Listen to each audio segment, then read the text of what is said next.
All right, we are back. Hopefully, try this again. Super. Again, I thought it was decent. Now, Knoxville committed this error. We're good on X. Looks like we're good everywhere else.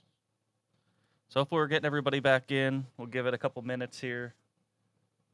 For those of you listening on the audio version of the podcast that'll get uploaded, we had a little bit of technical difficulty with the Facebook, so that's kind of why it's a little bit different of an intro. But just going to give a couple minutes here, let people get back into the chat. Hopefully, it looks like it's working, so that's good. I don't know why it froze. Tuning in from X, I Ryan know, right? Smith. How about that? Whoa, look at us. We have probably one viewer over there. If you're on Facebook, let us know if it's working. It shows it's working on our end. But again, we got a lot to talk about. Like I said, Kings Royal week was wild on and off the track. Three.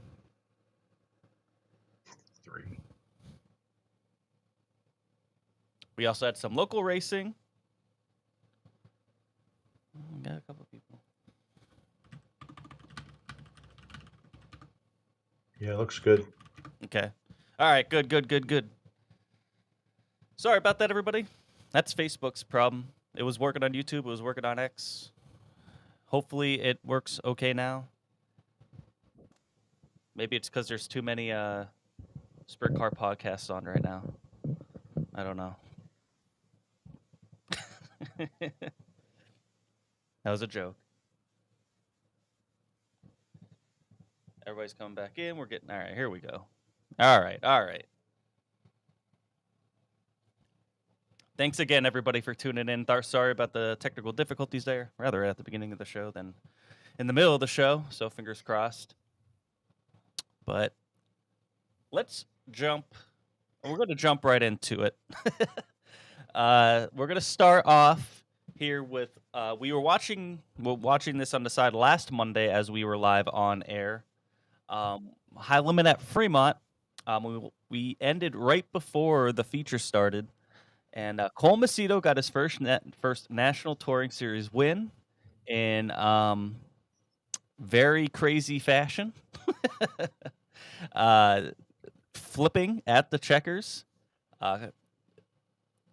Coming up on a lap car, jumped his right rear. Mandy says Chaz broke Facebook. That's why we couldn't watch. Kyle Larson second, Tyler Courtney third, Brad Sweet fourth, Brett Marks fifth, Jason Persley, Rico Abreu, Joel Myers Jr., Tanner Thorson, and Danny Dietrich rounding out the top 10. Which ended up, honestly, this is one of the first races of a really good week for Danny Dietrich. We'll talk about that a little bit later. But Cole Macedo, man, good for him. Kind of wild how he won. You don't want to see a car get junked, but, I mean, that was literally checkers or wreckers. Heath said when he got out of the car that he actually thought it was only the white flag and that he lost. He was really embarrassed, and then they told him that he won, and they had to get that thing towed over to the scales, and they figured it out, and but he dominated this entire race. Yeah, he earned it.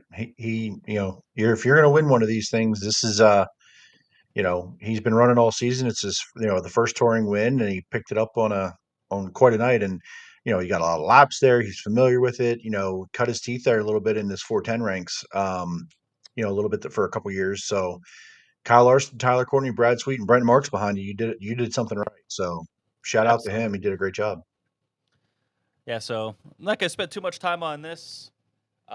Just really impressive by Cole Macedo. Happy to see him get a win. And then the next night at Attica for the Brad Dodie Classic with the World of Outlaws, his brother Carson Macedo gets the win in a pretty crazy race over Buddy Kofoid, Donnie Schatz, Logan Schuhart, Kyle Larson, your top 5, David Gravel, Tanner Holmes, Cole Macedo, Gio Scelzi, and Chris Wyndham, your top 10. Buddy Kofoid led 29 of the 35 laps of this one, and ends up also, or I'm sorry, 40 laps. Sheldon Haudenschild was out front for a while, ends up spinning. Buddy ends up getting sideways. And Carson Macedo is able to capitalize on it and get the win. Dodie shots plus 13 from 16th to 3rd here at Attica. You always see some movers at Attica. Remember when Brett Marks won from like 20th there? Track can, if you hit it right, you can really pass a lot of cars at this place. But thoughts from this one?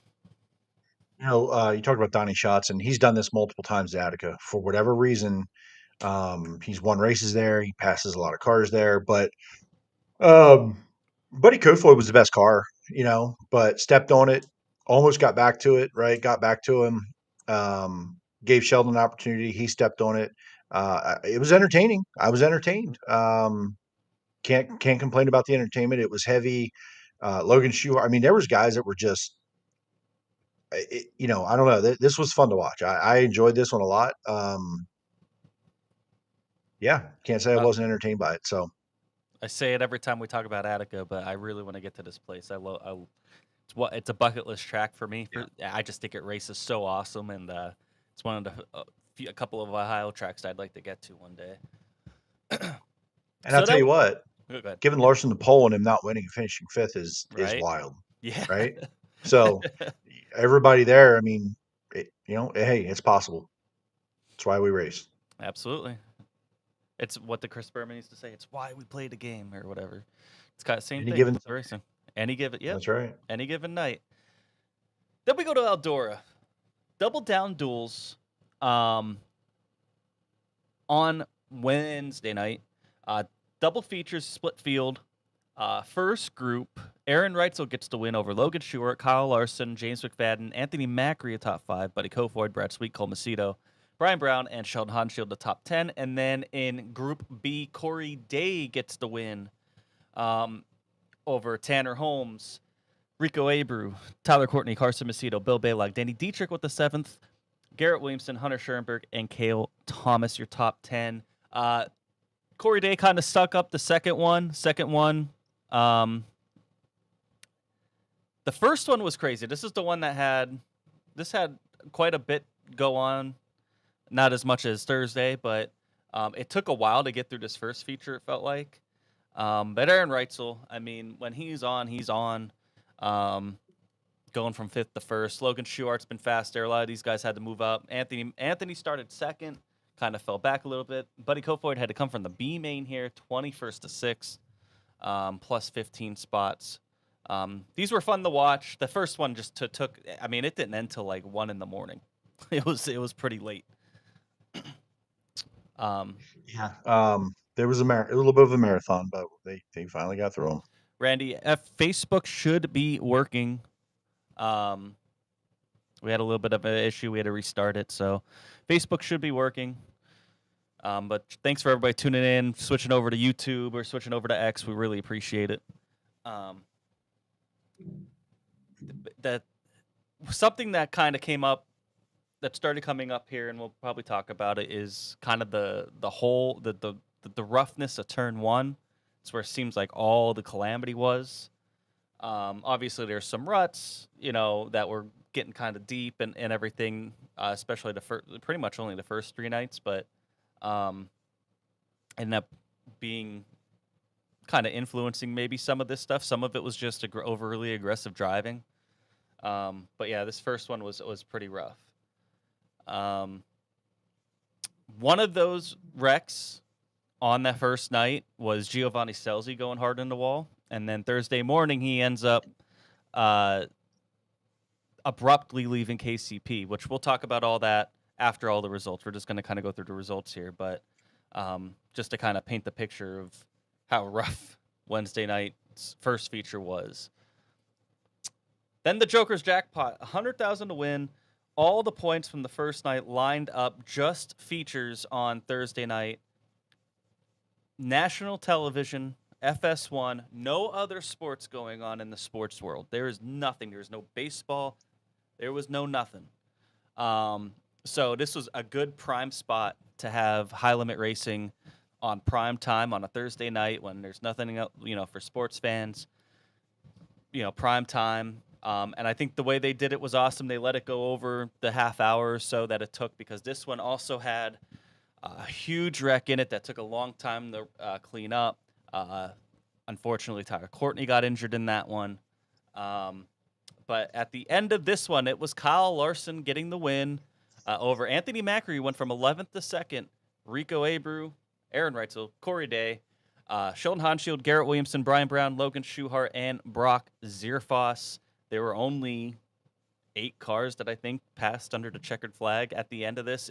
There was a lot of cars that got wrecked, and then guys just kind of end up pulling off at points too as well. This is another marathon feature, kind of. Yeah, a very cool night. Had FS1 on TV and had Flow on as well. I wanted to make sure I had turned on my TV to it, so hopefully my rating got counted. Try to put it out there as much as they can to make this a successful thing, and hopefully more opportunities to get the world to see the sport that we love so much. So hopefully there were some new viewers, some new people tuned in, some people come back to try to find more of it and figure out what to do, how to find it more. So whether those folks end up going over to Flow, buying a subscription, whatever, going to a racetrack, whatever the case may be, that they can continue to get exposure to the Yeah, sport. for sure. And I think Kyle Larson, some people will say this is the worst thing for Kyle Larson to win. And Larson, I thought he had a good interview after this one. Something that gets said about him by some certain people about, it looks like he's coming down from NASCAR to dirt. And he made it very clear in his interview. He's like, that's not the case. This is just as professional, just as competitive, if not more, than what he does in the NASCAR level on Sundays. So I think it helps that maybe for first-time viewers, which there were a lot of them. I had family members that said that they were watching. If you went on X, a lot of the NASCAR community was watching that maybe never watched or watched very little sprint car racing. And I'm sure they got others, you know what I mean? I think it was very, very good exposure for the sport. And, Kyle Larson winning, maybe you want to kind of maybe showcase more of your full-time dirt guys, but it's a familiar face for a lot of these other outside fans to kind of, gather their interest to watch this and stay tuned. And then they learn about an Anthony Macri and the rest of these guys. So, overall, it sounded really positive. Shout out to FS1 for doing it and sticking with it too, even through the ugly wreck. Randy, I would just stay on YouTube, but there's probably a new link on Facebook for the other one. Hey, Dr. Wood says any sprint car exposure back on national TV is a great thing. That's for sure. Usually, and this was live. CBS Sports, they have a thing with the World of Outlaws where they'll do a tape delay a couple weeks later. You know what I mean? That's it's already cut up to fit time. That's a good thing. But for them to be able to structure this and be able to do it live, I think is great for the sport. I think it was great. Agreed. We'll move on to Thursday, the night before the King's Royal. Rico Abreu gets the win over Carson Macedo, Kyle Larson, David Gravel, Buddy Kofoid from 25th to 5th. Kerry Madsen, Emerson Axon, Brad Sweet, Garrett Williamson, and Chris Windham from 28th to 10th, the top 10. Rico led all 30 laps. The way he was looking the first 3 nights, last week I said, last Monday I said I think this is Rico's to lose. He was really my odds-on favorite, and it was looking that way going into the final night. And just the way he performed all week, man, he was on another one. 25,000 to win this one. Some impressive drives throughout the field. Brad Sweet plus 14, Buddy Kofoid plus 20, Chris Windham plus 18. This one had a pretty violent wreck between Aaron Reitzel, Zach Hampton, Steven Snyder, who Zach Hampton was running well. He was running up in the top 5. Really bummed to see that happen to him. Aaron Reitzel ends up fracturing his foot. in that one. So he was the third casualty of the week after this one. But Rico Abreu, man, getting the win. Thoughts from this one? Well, I agree with you. I think, watching his performance going in up to this point was like, wow, it's hard to, but listen, the King's Royals, it's its own animal. Who knows Yeah. what the next night brings? We've seen that too many times, right? Whether you're on your game or not, you bad draw, something happens to your motor in hot laps, and now you're behind the 8 ball. I mean, it can happen very, very easily, but they were on their game, and you had to go thinking into the King's Royal night, like Rico's that guy. He's that guy right now, and um, you know, man, so if you didn't know the results already from the King's Royal, you'd think like, okay, he's an odds-on Yeah, favorite. and Rico winning this, the only tie that this race had on to the actual Kings Royal was Rico winning this race. He got to pick his time trial spot on Saturday, so he went out pretty early, just because the way the format's totally different for Kings Royal, and but he was able to go out. I think he went out like 6th or 8th or something like that. He went out pretty early when the track was still pretty fast. But that was one of the perks of the perk of winning this race, besides the $25,000, was he got to pick where he got the time trial on Saturday night. Then we go to Saturday night, and if you weren't amped up for this one and you're a Posse fan, I don't know what's wrong with you. Look at this top 10. First of all, Anthony Macri wins this one, leading all 40 laps of the Kings Royal. What an impressive run by Anthony. He had a strong week. He's been strong at Eldora, better and better every week, or every time he goes there. And he holds off Rico Abreu and Kyle Larson to get this one done. Not easy to do. Not at all. Brian Brown gets 4th. David Gravel goes from plus 14 spots from 19th to 5th. Ryan Smith in the 69K finishes 6th. Carson Macedo finishes 7th. Logan Schuchart, 21st to 8th. Ashton Torgerson, 9th. And Danny Dietrich, 10th. 3 Posse guys in the top 10 at the Kings Royal. And one of ours bringing it home, King Anthony to 42nd. How about this one? I mean, there's a lot. There's a lot to unpack here. If we could spend a long time on just this event, but what jumps out to me, 2 full-time Outlaws in the top 10. That's it. 3, because Logan, Carson Macedo. Logan Yeah. Carson and David. I'm sorry, 3. I knew it was 3. 3 in the top 10. Now, listen, it's the best of the best. There's tons of people, tons of cars, but this is a pretty healthy mix of a little bit of everything on a night where, again, some big accidents. There was some. Actually, this one wasn't all that bad, I think, right? But this was the night everyone has worked for to get to this one, and what a mix. And PA showing up, right? Like, wow. If we really think about it, there's 5 PA cars. Shark Team, Yep. 3 Posse drives, 3 Posse guys, right? Like PA based teams, there's 5 of them in the top 10. That's pretty wild, pretty cool. I'm not claiming those guys that way. That's not at all where I'm going. I talked about Logan as being one of my favorites. He did what he did. Ashton, that's a great run for him. I mean, top 10 for Ashton. What, 25, 30, 410 starts in at this point? Danny Dietrich holding his own, right? Time trial, get through the week. Didn't tear up any equipment. I think I saw an interview. It said, or he made a post about, like, I'm sure Jake wasn't happy because I said I was not going to run through the hole. Like, I wasn't running through the holes all week. Wasn't going to do it. You're going to have to figure it out, right? So, man, just a lot there. Congrats to Anthony Macri. I think the whole world knows Anthony Macri and knows the ability and knows it, but there's always this little like, yeah, but, right? Yeah, but he's won outlaw races. He's won out there. Is he on the tour? No. But there's always been this yeah, but thing after that.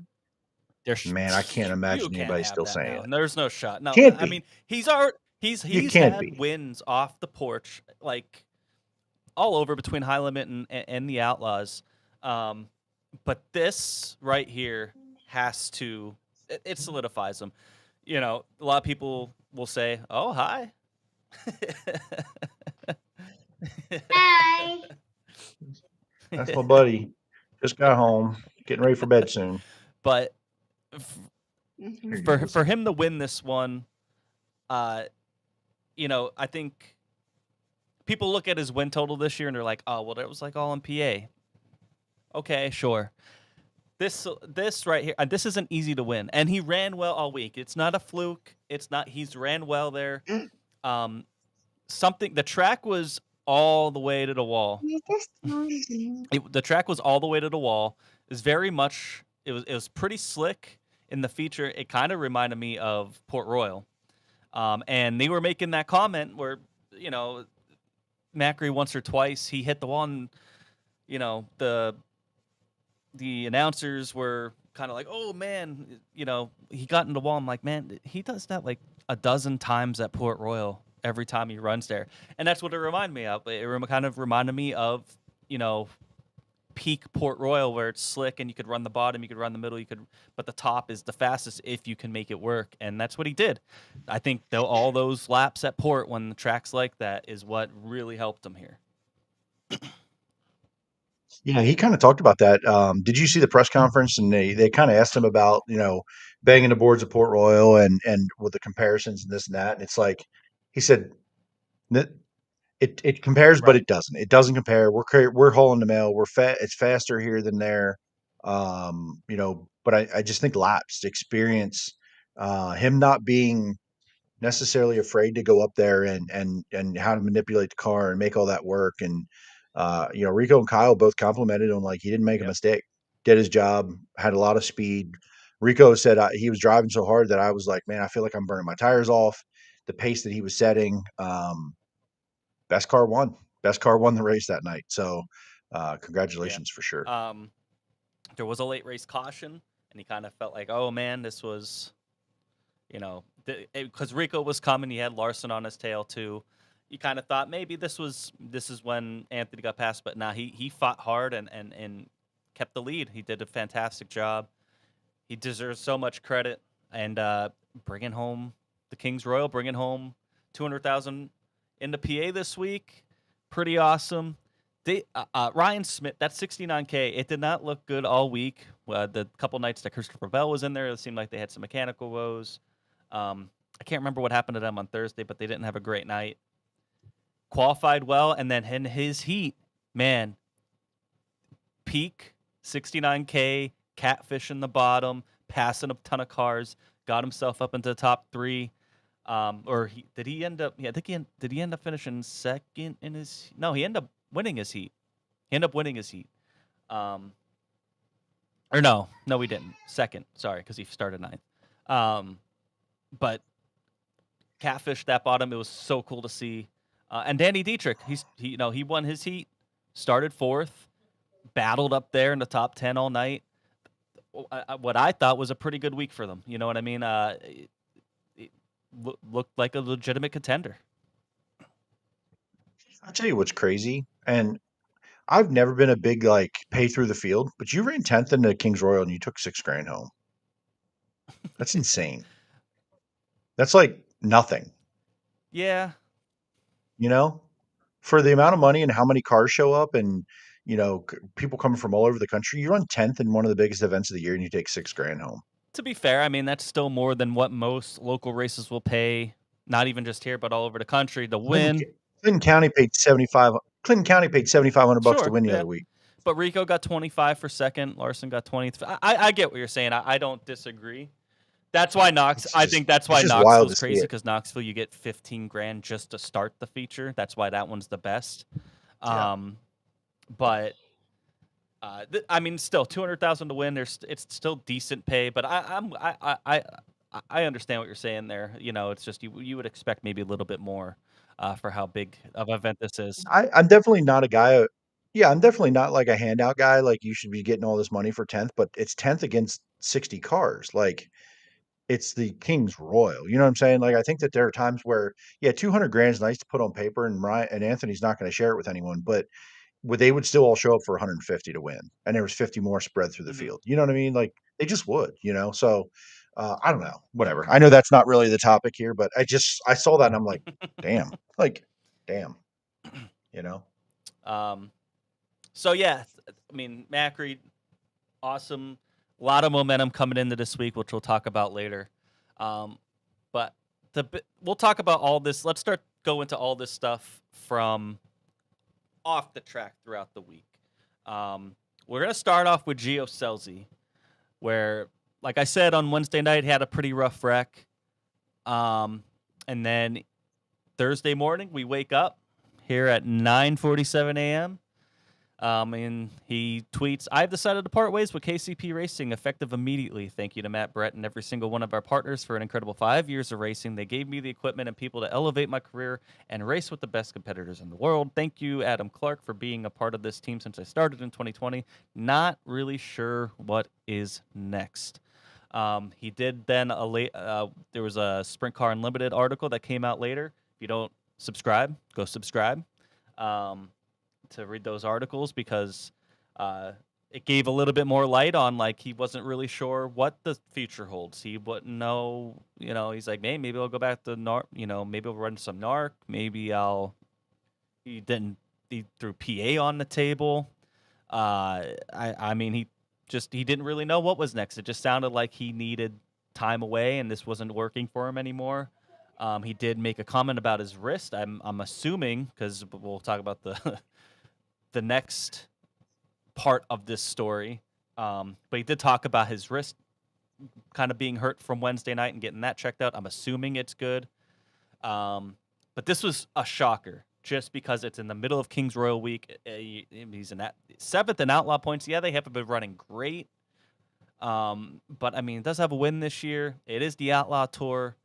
Just very shocking. What was your knee-jerk reaction to this? Man, it was hard for me not to like armchair quarterback this thing and say, you destroyed that car the biggest week of the year. It just had this vibe of like, I don't feel safe. They're not preparing me a good car. Like shit's falling apart. It just had this vibe of like, I'm done. Like I'm done with this. I don't like how then I don't like, maybe I don't like some of the things I'm seeing. And now I go out and junk this car. The car broke maybe. Mhm. Like, I don't know. Like we just looked like he just kind of drove into the wall. Yep. Like just went straight. Now it didn't look like it broke, went Yeah. straight, right? But at the same time, like we don't know. But for that to happen, and then the next morning do this and not finish the weekend, right? And give the team like you don't even finish the weekend. You really had to be at a breaking point. And again, I'm not saying that armchair quarterbacking it, going like that was my initial thought of like, man, I'm done. I'm done with this team. Not like I'm done racing. I'm done with this team. It had that very much a vibe. They were all cordial, great words said by both parties all day long and the next day. But I mean, clearly something was weighing on him, right? To just say, I'm washing my hands of this. I don't even maybe have a car ride to get the hell out of the racetrack, but I'm out. Like, I'm out, so very like obviously, spontaneous, impromptu, just I'm out. And now, hindsight's 2020 on what we're going to talk about here in a few minutes, what we just found out like literally a couple hours ago. I just think it's kind of shitty to leave the team hanging Yeah. this way, right? Pictures were circulating. The team had the car out and they were, maintenance and getting it, whatever they were doing the next day, knowing they weren't going to have anyone in the car, but they still had to work. Now they're not participating in one of the biggest events of the year. Kind of sucks. I mean, it's kind of sucks. Now, listen, they could be taken away just as easy if he got hurt in that wreck. Yeah. They weren't going to have anybody potentially, right? So it could have been that way, but like, yeah, Marie, he wasn't having any fun, according to Jeremy. But listen, if you're not having fun, and now okay, I'm just gonna, we all know what happened. He's gonna be driving a 7BC the rest of the year. That must have been not a lot of fun in this 18 Yeah. car. All the words Yeah. said differently. We were having an internal chat amongst friends in a group chat that he just did an interview less than a week ago, going, "Oh, I love it. I'm having, I love this team. I would go to war with them. Love everything about what's going on. We have a great team. I love it. I love it. I love it." Clearly not, my friend. Now you're in another car a couple days later. Were they begging you to come, or do you just love sprint car racing again a couple days later? Man, that must have been a really insightful few days for Gio. Yeah. Like it just has a weird look all around. People can use all the words they want on social media. but I don't think any of us are fooled, No. are we? At first, I really thought this was like a crossroads for him. Because he has other options outside of dirt. You know what I mean? He in 2020 he was doing some asphalt stuff. I'm sure he has other options if he wanted to pursue them. It was just very weird timing, just in the middle of the King's Royal. And Daniel Lee says it here. I was thinking this as well. Call it superstitious, no ill will towards anyone with how everything occurred going forward, but please no more silly season moves either before or during the King's Royal, because that's the second time Tyler Courtney Sunshine got injured. If you remember, a couple years ago when Anthony left the ride right before King's Royal, that's when Tyler Courtney ended up getting hurt, and then Anthony Macri took that ride later on, which is insane. Wild. So That it's is just it's wild. weird that in 3 years, how that happens. And yeah. So going into that, Tyler Courtney ends up that wreck on Thursday night where he went cage first into the wall, being pretty severe. Another back injury. He had surgery.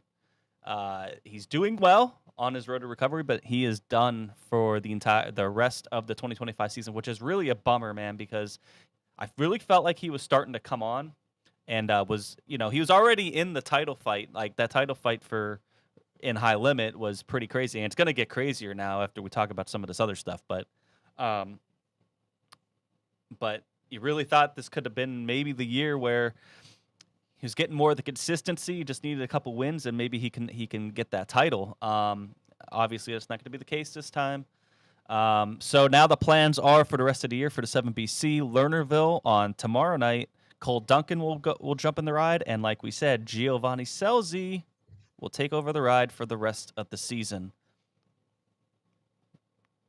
Just it is kind of crazy, just because if this injury doesn't happen, I don't know if Gio's back in a car, at least this quickly. I don't think so.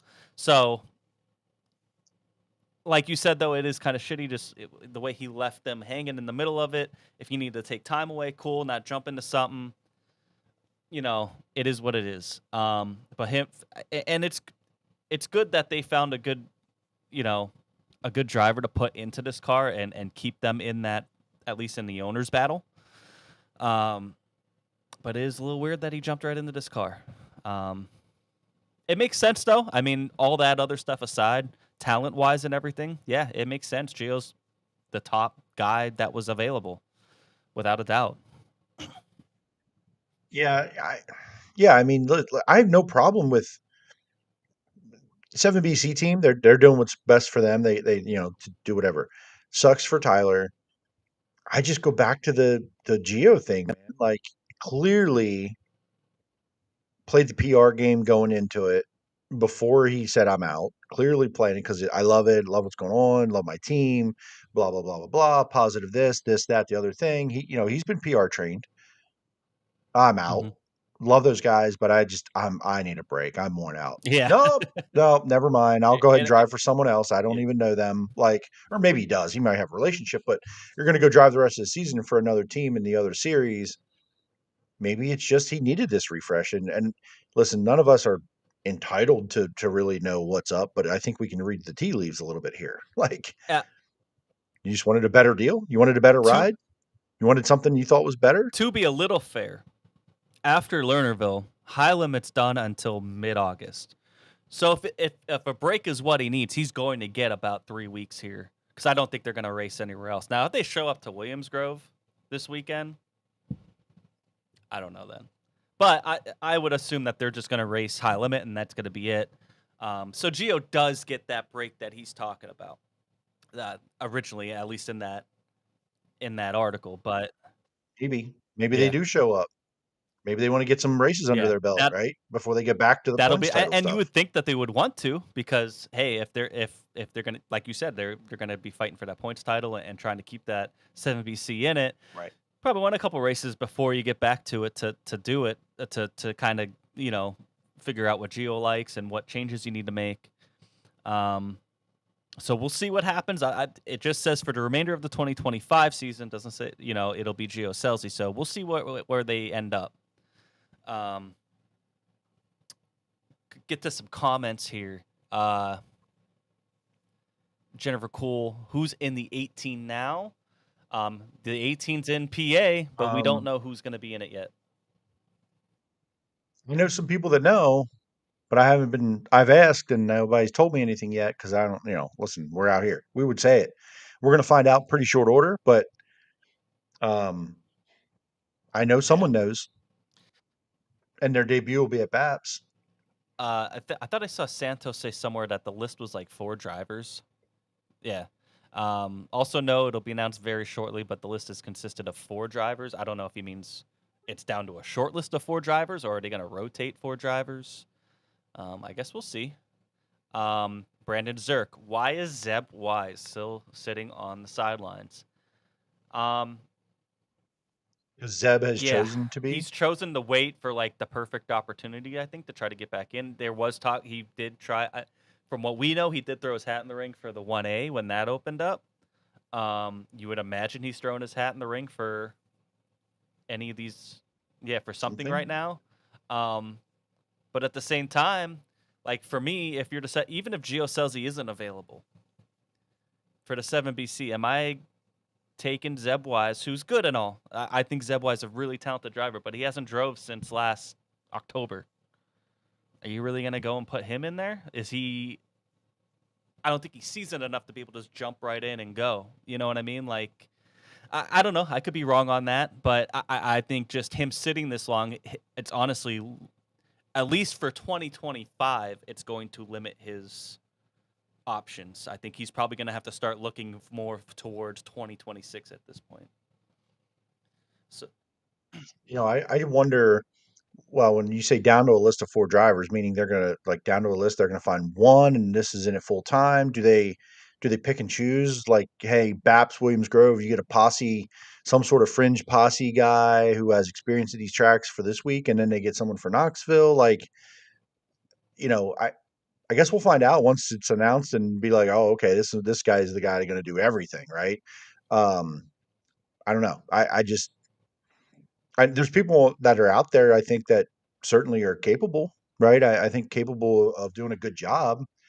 I don't know if you improve your chances over Gio Scelzi, though, like from a talent pool that's out there, unless they're coming from another ride, leaving a ride that's already out there running, right? And the one thing I heard today was someone that's already in an outlaw car is going to get in this car. So who? There's a lot of things floating around right now. We'll find out soon. A lot of speculation. I mean, in less than 48 hours, Outlaws are going to be at BAPS, and we will know who's in. Probably in about 24 hours, I would say, if not less, we'll know who's in that car, at least for Wednesday. Who knows? But yeah, Santos says down to a list of 4 drivers. So Randy Kopp, and this is another name that has been floating around from 118 to another. Wonder if Tanner Holmes is in the running. I'm sure he is. I mean, after what he did in the 1A, and he's proven that he had a good run at Eldora. He's proven that he's capable of jumping in, and he's been running pretty well. So I'm sure his name's on the list. But there's a lot of different factors on who goes into a car. You know what I mean? Yeah. Like, there's money parts of it. There's can these people work together part of it. Where they live, this and there's so many different factors on. It's not just, let me do, some of these drivers are like, hey, I could just pick up my helmet back and go, but not everybody. So we'll see. I mean, we're not in the breaking news thing, and this is not breaking news because I don't know if it's true. The name that I heard float around from people, from someone that we know, it could be all bullshit. It could be completely wrong. So don't hold me to this because it's not my news. But somebody said it, that it's a car on the Outlaw Tour, and they're gonna jump in this car was Garrett Williamson, and I don't know, right? That's just what I heard. It's just a name I heard, and that could end up completely like, yeah, that person's insane when it all comes out here. But again, we'll find out. Jennifer, yeah, tomorrow is Lernerville is high limit, so it's going to be a flow tomorrow. Randy. But yeah, I mean, yeah, Randy Timms, right? A name, Ryan Timms. Emerson Mhm. Axum. Those are all names that came to mind and people have been talking about. Another one that I put on the radar was Trey Mhm. Starks, and I don't know if that's a guy who wants to do that again or leave home or do something else. But he made some headlines here this spring and with a lot of good runs. I think people were saying, hey, he could be a guy who could come out and compete anywhere. We obviously always going to bring up Tanner Holmes, and I'm sure there's been conversations or calls floated around, but it's just like Jimmy was saying there, the right situation, right person, right time. It doesn't just, hey, because you got a call, that's just a better thing for Right. you, right? Because we don't know. Like these drivers could be out there looking for something permanent beyond the rest of this year. The team could be looking, hey, we want to get to the end of the year and we're going to decide what's happening, right? Who knows what situations are going on? So, um, yeah, I don't know. PPM We'll see. is another name that I also heard. Corey Eliason, man. He looked okay in that 45 car, but and he is, I guess when you think about it, when I was talking before about like a veteran guy who could kind of just jump in and kind of at least get the job done, maybe not be like a guy that you're going to expect to go out and win right away, but at least can go in and be competitive.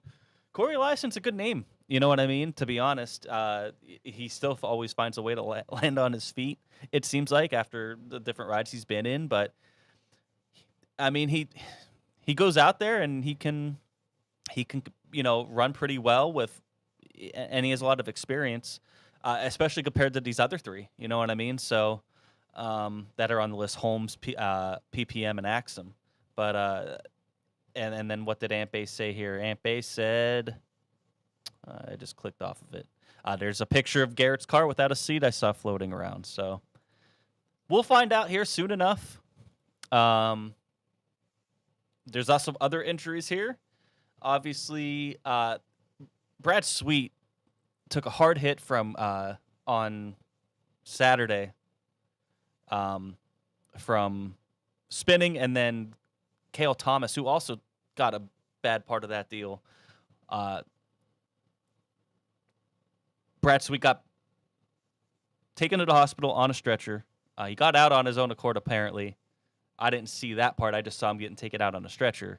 But he was discharged, and he said sore and beat up, but I've been discharged. That was 2 a.m. on Sunday morning. He is going to be they announced today that he's going to be taking a medical waiver for Lernerville tomorrow, so he won't be running Lernerville tomorrow. But he'll take the medical provisional, which is, from what I heard, was they get whatever their average finish position is, you add 5 spots, and that's the points that they will get. So, because again, since they're off until August, they only have to worry about one race right now, and give Brad some time to recover.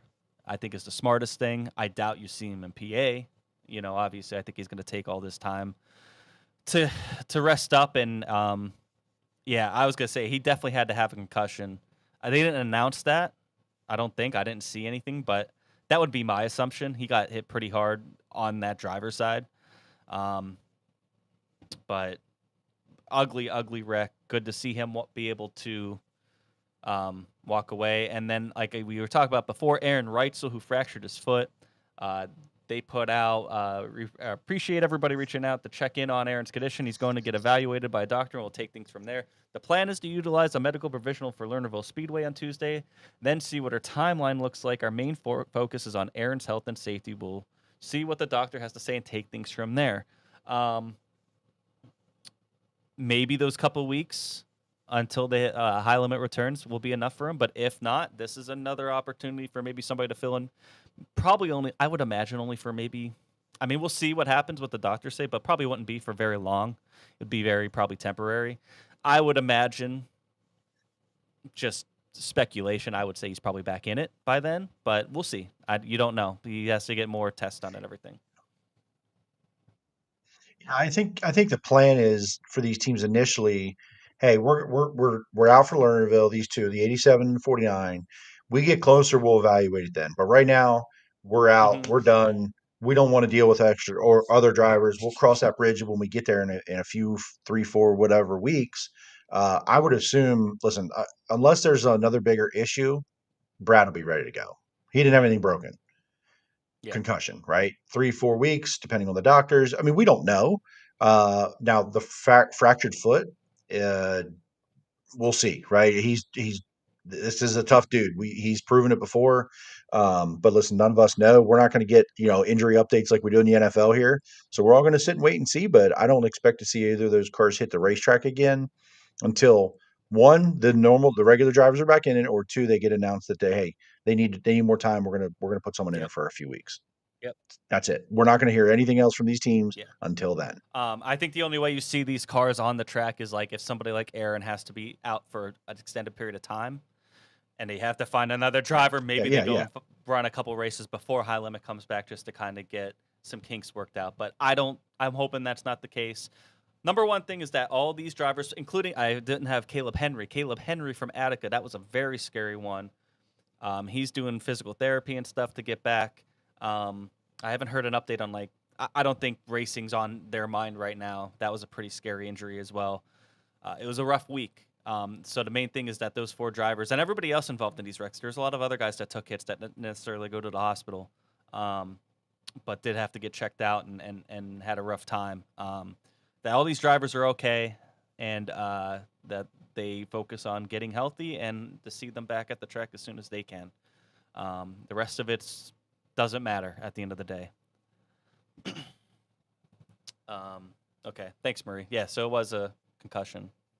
Wasn't Sweet unconscious for a time. Yeah, that's what it looked like. It looked like they had to pull his wheel off and everything, and he's it was ugly. So, Eldora was rough. I know the wrecks there are always violent, but they were on another level last week. Craziness. I think it combined how especially the first 3 nights, there was obviously ruts, but it was also juiced up. They were going really, really fast. I mean, it's always fast. Don't get me wrong, but it just never seemed to slick off enough to slow them down, quite like maybe Saturday. And I say slow down very when we talk maybe half, 3/4 of a second. You know what I mean? Because it's just a fast track in general. So, but yeah, it was on another level this week. A lot of people, including myself, I was kind of like, man, they got to figure out that turn 1 rut. It was just worse and worse, and you saw guys that weren't even trying. The thing that a lot of people will say, and I get it, is just don't hit it. Sure, but I mean, even if you're not trying to hit it, I think that's unacceptable. It was just too. I don't know if that's what happened to Chase, but to me it looked like he was trying to slow. He flipped after the caution came out and they were slowing down, and to me it looked like either he got in the rut or he just got up and he had no control over it, trying to slow down in that area. Now I don't know exactly what happened, but it was all in that area. So, and then we heard that they brought in somebody overnight Saturday, and I got to give them a ton of credit for what they did on Saturday. They hard packed it. It seemed like it was fixed. It didn't seem very bumpy in the one on Saturday, and they got a ton of rain in the afternoon, and it barely delayed anything. The bump is there, yeah, at Eldora all the time, but it was on another level to a point where it's just It was dangerous, Jimmy. It was too dangerous. Listen, I don't mind being the hot take guy on this show. I've been before. This was bullshit. How many times? It should have been after the first night where multiple. It's unacceptable. These guys are going too damn fast. That catch fence is nasty. It catches your car. Clearly, after it got torn up, why did we wait so long on the 4th night? Finally, the last night before the big show, to do something about it. Just avoid or make it. it better. Just don't hit it. Yeah, exactly. Yeah, Eldora. Okay, right. So, I mean, the night Reitzel won. The night he won, he got out of the car and said, I had no control, really. I almost junked it. Nothing I could have done. I almost junked the car. What was he going to just go to the bottom and finish 5th? That's not what they're here to do. Yeah, I get it. They're not here to do that, right? These guys they're not here to do that. So to me, this was bullshit. To get all these cars torn up, guys getting injured, and it wasn't like it was, 1 or 2 of them were in 1 and 2. The rest were in 3 and 4. There was it wasn't like that. It wasn't like that. Yeah. It was turn 1 every single time. It was turn 1, turn 1, turn 1. Bullshit. It's unacceptable. And I'm glad they got it right for Saturday, but it took too long. Period. You know, That's and then just there my was, you opinion. know, there's a picture floating around. Well, it's like here, I think it was Danny's car, and it was like, here, this is why, because the frame is dragging in the track, you know, and it's like, I don't care what the why is. You know what I mean? Like, can we figure out how to keep up with it so it doesn't get as bad? So when, you know, yeah, they're pushing the limits and everything, but at the same time, you got to think about safety at some point. You got to save these guys from themselves a little bit. Try to give them the best conditions that you can. You can't just Yeah, that picture's fine to show me the reason that it's developing. Well, yeah. fix that then. Yeah, just Just yep. fix that then. Turn 3 Mhm. doesn't have it. Then it's obviously an issue with the design of your racetrack and where the corner is and where the cars are Yeah. going. Fix it. I definitely think it influenced a lot of the And if wrecks. Not all of them, like the one where Buddy just came flying in, and the one that Tyler Courtney got injured on. That was just, you know, a mistake by Buddy, but you know, that was just a calamity corner, and I think a lot of it was influenced by that rut, and you didn't see that on you said the one that Brad Sweet got injured on. He just spun, you know, and then got T-boned. It had nothing to do with any of that. So I don't know. I agree with you. I just think you got to figure it out. You got to give these guys the safest conditions that you can, at least. I'm not I'm not against a track with some character, but there's a line, and it's yeah, Eldora though, like you want to give me Lima Land and Kokomo and some of these racetracks in Jacksonville with some character and some bumps. It was raining. It was okay. All right. Listen, it's a cushion. That's great. An actual fucking bump, turn 1 at Eldora when it's been heavy, juiced up it's and fast. more Come like a on. You 6-foot it grave that can't they were happen. trying to drive through. You know what I mean? Yeah. So Can't and they happen. ended up fixing it, I guess. You know what I mean? I don't know if how true it is that that they brought in some professional in for Saturday, but Saturday was great. I know it didn't race as maybe quite as exciting as the first 3 nights, but I think the first 3 nights were as exciting as they were just because you didn't know when somebody was going to eat shit. And I don't necessarily think that there's good and bad to that. You know what I'm saying? So, yeah, they had it figured out on Saturday. They had the track dialed in the best that they could. It took all that rain and it put on a great event and did not go on all night. So they deserve a ton of credit for Saturday, for figuring it out, getting that in, taking the rain on, putting on a great event. But it took too long to figure out to get it fixed. I'm with you. I just think you got to think about safety a little bit more there for how fast those guys are going. Agreed. Let's go into.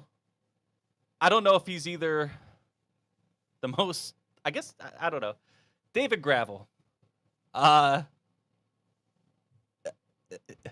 First, before we even get into this, how bad he already gets booed a lot when he comes in the PA. And I know this didn't have anything to do necessarily with the PA driver, but how bad do you think he's going to get at Williams Grove this weekend when he's coming around Beer Hill getting booed for all this stuff?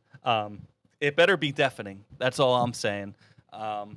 First, the Wednesday night of the double down duels, the 2-car gets DQ'd. He finished second, and he got DQ'd for the nose wing being too far forward. There's some videos out there of what's his Cody Jacobs, right?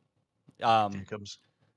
Kind of, you know, pleading his case, and you know, Mike Hess said, "Hey, you know, it was way without over. It was 3/4 of an inch out. Like I can't pass that. Everybody sees it. These are the rules. It is what it is. Doesn't matter how it got there. It was out of spec. But obviously, you start putting the tinfoil hat on. It's the word of outlaw, point leader, the face of the Outlaws. Really, at this point, at a high limit event, getting DQ'd. How about it? It was just a lot of it kind of stirred up what ended up happening later. Yeah, listen, Mike Hess, they interviewed him and it looked like he was having the worst time having to have to deal with this. He did not want to do this. Like it was pretty clear, but he wasn't going to ignore it. He couldn't ignore it. I think he was like, I wish I wasn't having to do this. This is shitty. And here's my thing, and we have some, we obviously, Jimmy, we talk to some guys in the pit area and have some friends that work on cars, and there was some debate back and forth on how this could have happened, and Mike has even they account for when it comes in and they're testing it if it was damaged, if it was loose. You saw Mike Hess on the thing trying to give them the benefit of the doubt and say, hey, maybe it got loose a little, push it back. We're good. You're good. He did everything they could to try to like make Yeah. it right with them and not want to do this. Like I can appreciate that. And it was on camera. It was right there. It wasn't a show. It was, I don't want to do this. I don't have a choice. I'm trying to do everything I can to give you benefit of the doubt on you hit something, you hit someone, whatever. Like with it not budging by hand, meaning it wasn't loose, with it being 3/4 of an inch out. These are tested multiple times a night. They're tested at the beginning of the night, they're tested at the end of the night. They screwed up. They either screwed up, one, or two, they cheated. Yeah. But they broke a rule, so everyone's going to go, you're a cheater. But it's only one of two things. They screwed up or they cheated. Yeah. So I could Right? Like this was intentional, like of an intentional, like I don't want to say intentional, but a mistake, an which oversight is maybe. unacceptable. You're the But world I champion. can't You're a world champion. You can't for- do it. for at the or you level that cheated. they're at. I can't see it being an oversight. You know what I mean? Just for at the Right. level that this team is at, I can't see it. And I guess things happen, but if a nose wing's going to move during a race, I would imagine it's going to go backward. You know what I mean? I can't imagine it. I mean, it could go forward. Don't get me wrong. Anything could happen during a race. I'm not saying that. It's just, I don't know. I agree. I think it had to be not necessarily calculated that, but something. It wasn't by mistake. It wasn't, because again, if it happened during the race, you're going to have Mhm. bent parts somewhere. The wing isn't straight. There's going to be visible damage as to why it's 3/4 of an inch forward, Mhm. not back, not crooked, not sideways, Forward. That doesn't just happen. No. It doesn't. So and So no, is and what it nobody is. else failed it. You know what I mean? Like, I don't know. Buddy Kofoid also was light at the scales. Was it Wednesday or Thursday? I think it was Thursday. Just kind of wild. So that started it. Then Saturday night, big battle between Larson and Gravel. Larson, they were sliding each other. And then coming out of turn 4, Kyle Larson passes Gravel for third. Or was it second? Let me go back and see. I'll make sure I get that. For fourth, I thought. For fourth. No, yeah, for third. He passed him for third. third. And they were, it was a tight slider, but your race is to the line, and coming into turn 1 then after the checkered, they're side by side, and Gravel kind of just turns right, turns Larson around, then drives around the track and stops right next to him. As you could see here, and Kyle Larson did a little bit of a did a tweet here. It said, just David Gravel and I ironing out the details for his 2027 high limit contract tonight on the backstretch at Eldora. Still negotiating terms, mainly how he'll handle racing against the best every night at high limit racing. And, Gravel wasn't happy. And at first I was like, because the slider by Larson was pretty tight, but I mean, it's racing, and you're coming to the line. And if David Gravel has a problem with the way Larson has been racing him, and then he kind of stands up for himself, I respect that, and I have no problem with it. But his comments, which I'm going to get into here now, just don't match up with that. It just it went too much. So here's some quotes. Asking if he was satisfied. So they get pulled into the World of Outlaw hauler to talk. And then after that, Gravel says, I don't know if I'm satisfied. Larson has been running me the same way for the last couple of weeks. It started at Huset's. And right there, I'm like, okay, cool. You guys settle it somehow. And then he goes, he's got a vendetta towards us, and we could keep playing that game, but eventually it's not going to be good. Goes on to say, he should be a professional. He thinks our team's not professional. but he should be the ultimate professional. He's not driving like that on the and he's not driving like that on the racetrack. We're friends, but I guess right now we're not. Then this is where he got me. Larson running third or fourth this race doesn't change his life. He doesn't do this for a living, and he's got to remember that. Bruh, like, I just crybaby stuff. And then he then directly replied to Kyle Larson's tweet. 2 of your top drivers got hurt this week.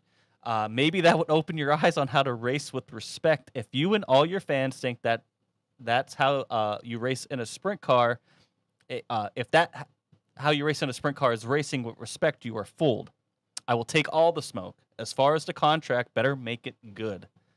He also replied to that from this guy, Nick, who said he doesn't do this for a living, as if he's entitled to be raced differently because of how he chooses to make his money. Don't get me wrong, I'm no fan of Larson's, but my God, Gravel turns into a crybaby when he's not winning everything.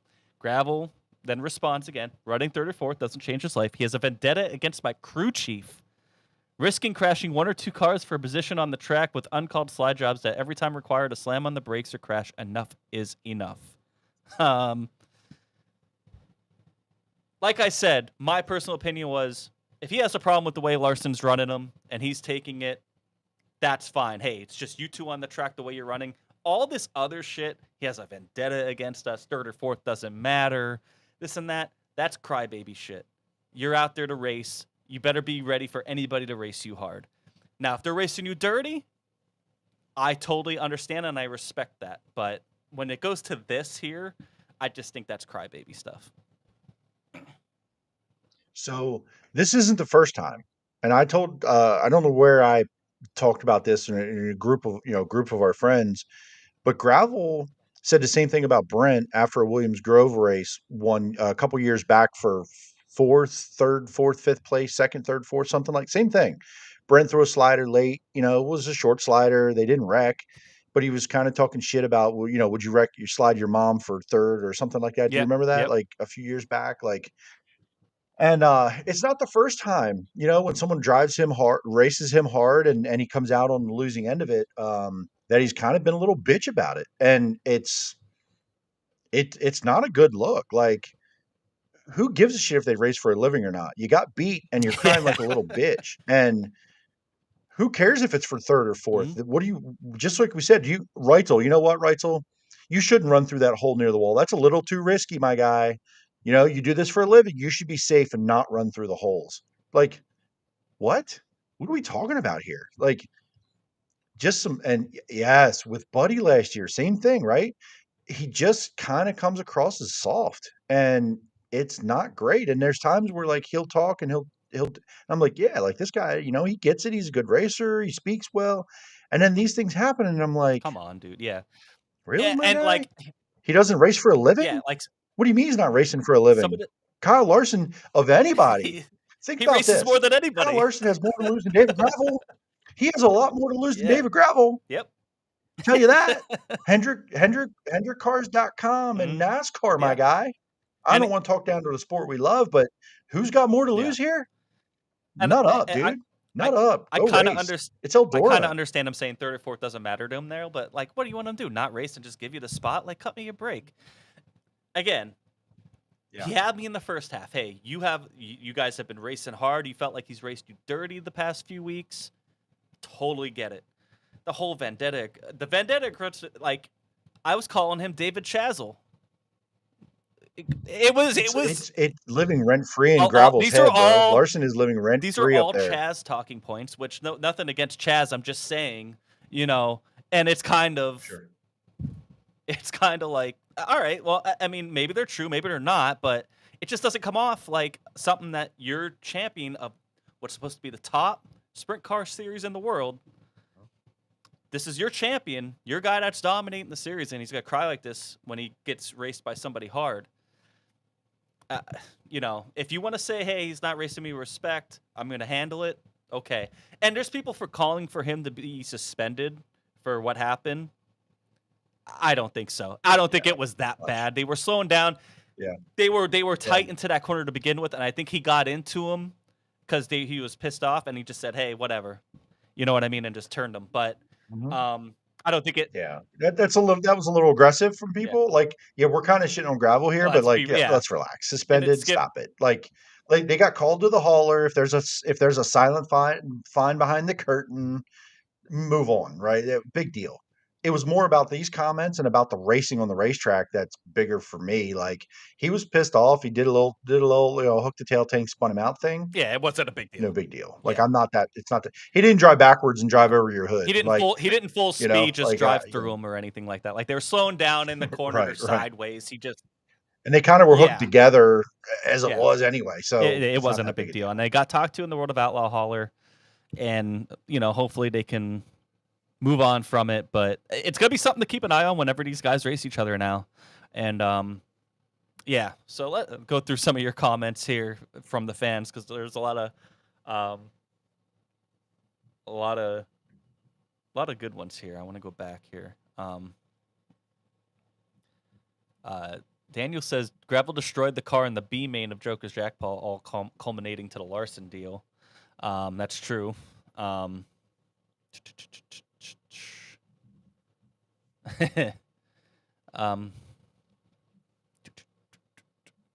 Troy Wugman, nice shirt.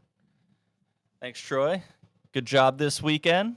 Cam Merriman, what the fuck, Gravel, taking pot shots at dudes getting hurt. That was one that was kind of like, all right, you're gonna hide behind the injuries of guys that had nothing to do with. It has nothing to do with Kyle Larson. It has nothing to do with High Limit. It had everything to do with really the track and just what happened. And correct, not sliders racing for third. If you would have taken it to the World of Outlaw versus High Limit part, Buddy Kofoid's the one that caused that wreck that took out Tyler Courtney, one of your own. So I don't know. I don't like that. It's a terrible look. Right? All of it, the whole thing, awful. The racing was great. Now listen, I didn't get to watch this live. I was at Lincoln. I was doing what I was doing. I was focusing on that. Went back and then I saw a video from, it might have been Chaz's video, to be honest with you, from the stands. Yep. And watched that last two laps.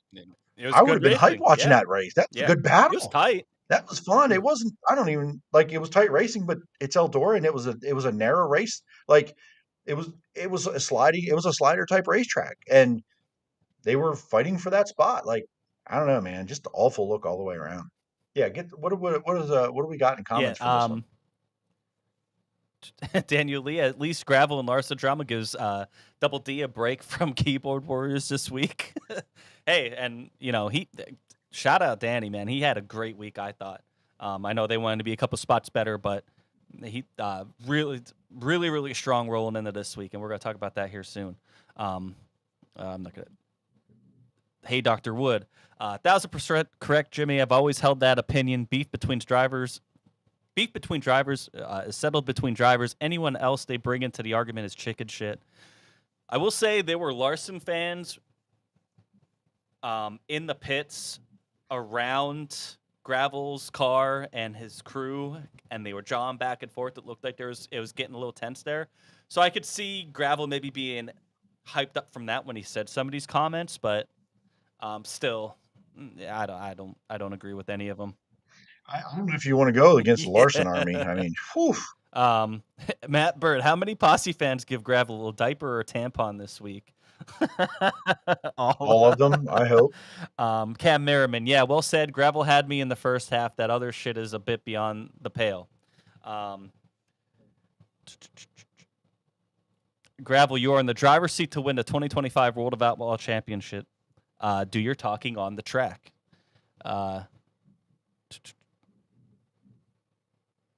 Emily says, any chance you think this was a failed attempt at playing into High Limit versus Outlaw drama?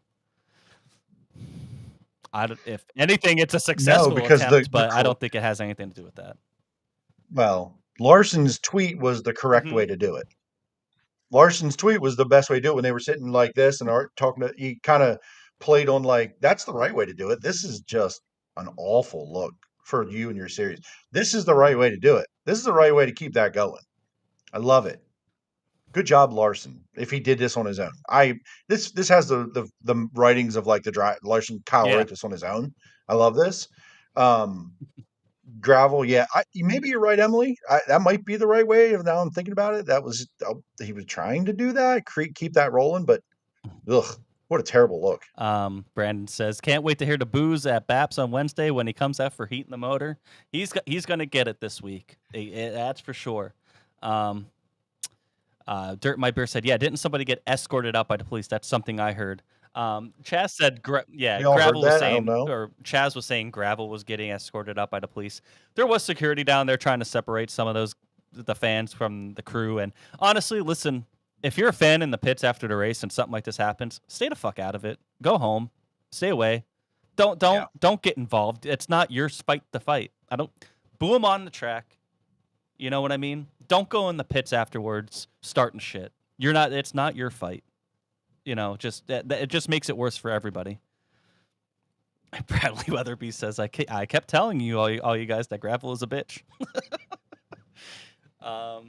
Yeah, just not a great look from Gravel. I am excited to see how us Posse and the Bear Hill gang and everybody reacts to this week as he comes into town. It's going to be fun, I think. And listen, I think some of this is he hasn't been running great.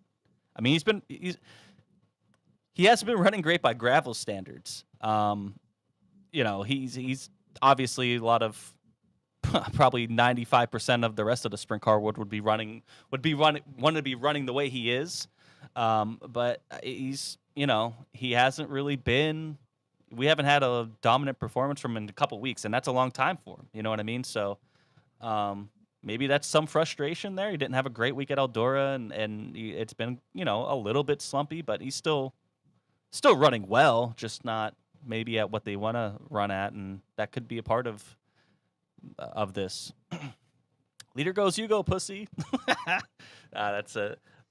It's one of our favorite sayings ever. Love it. Gary Waters, it doesn't look good when the fans get involved other than the booze. Yeah, just in the pits, any of this type of stuff happens, just stay out of it.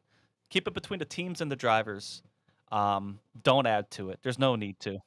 Yeah, fight the other fans. Don't fight the teams. Just get in the fight in the stands. Like normal adults, you weirdo. Go fight out in the parking weirdos. lot with their fans. Exactly. Don't go in the pits and get involved. Get arguing with the crew of the other team, thinking like you're a part of the team or something. Like you're not. Grow up. Just fight other fans and get your ass beat. So yeah, all that. I think we covered all the off-track drama. At least the ones that we want to talk about. So it was a crazy week. Correct. It was a crazy week there. But we also had racing here at home. Williams Grove on Friday night. Oh, nope. Williams Grove on Friday night. Troy Wogman gets the win over Lance DeWeese, Cody Hartlob, Freddie Raymer, Justin Whittle, TJ Stutz, Chad Trout, Cam Smith, Matt Campbell, and Tyler Ross, your top 10. This was an Outlaw tune-up. Troy swept the night. Perfect night. Quick time, heat win. They had dash, right? They do the dash, and then wins this feature. But Lance DeWeese didn't make it easy. They got into lap traffic. Lance was right on his heels. Got around him kind of at once, but Troy held him off and did what he needed to do. Really impressive win by Troy at Williams Grove on Friday night. What'd you see? You were there. Yeah, I was standing down in entry to 1 for most of the feature, and there was a point where I'm like, all right, Troy's going and going and going, and we got the lap traffic, and Lance was there. And I'm telling you, Troy made a move to get by a lap car, and the next time they come around, there's 3 lap cars right in front of him again, and Lance is right there. And I'm like, oh man, like it was Lance time. It's experience, the right timing. Didn't even have to have the best car, but it was the right move. You were, it was best to be in second place. I couldn't see the whole thing. I didn't go back and look at it. I know that there was some frustration with a couple lap cars for sure. Troy kind of talked about in victory lane a little bit. And it was fast. The racetrack was pretty fast.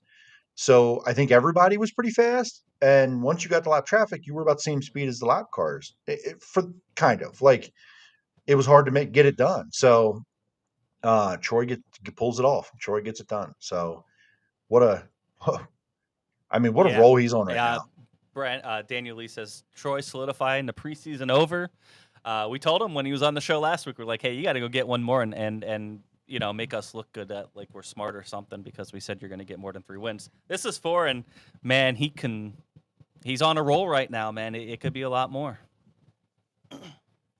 Yeah. No, I think wasn't Port Royal the over, and this is 5. No, this is 4, right? Or was it 3.5? I don't remember. I think this was the one. He got the 3.5. He got the over at Port. This is win number 5. I thought this was 4. I thought No? this was 4. Do I have this wrong? Well, he was Lincoln 5 Because he won at BAPS. Yeah, BAPS. He had a Lincoln win. No, did he? No, Danny's Man, no, I can't believe Danny's won there. I'm pretty sure this was 4.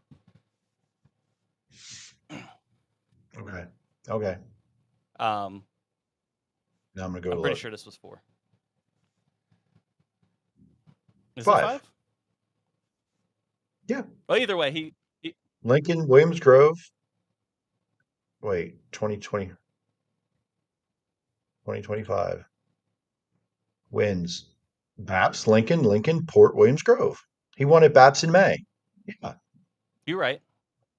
Remember him and Dietrich down the backstretch. Yep. They got together. Oh, why didn't? And he won. Said 3. He had 3 last week. Then we had to get him. No.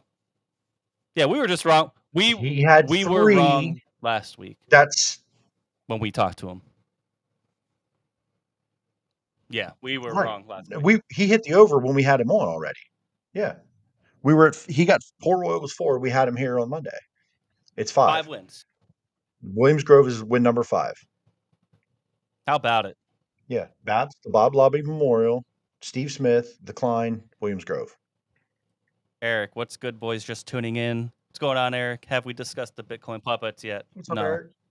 We won't be. I don't think we're going to. No. We will not be. We're going to leave that to all of the. Listen, all those Muppets others. got it going on or puppets, whatever. On go check them out on Twitter. There's a whole thread if you want to be filled in. There's enough people talking Plenty about of people it right talking now. about it. We don't need to add to it.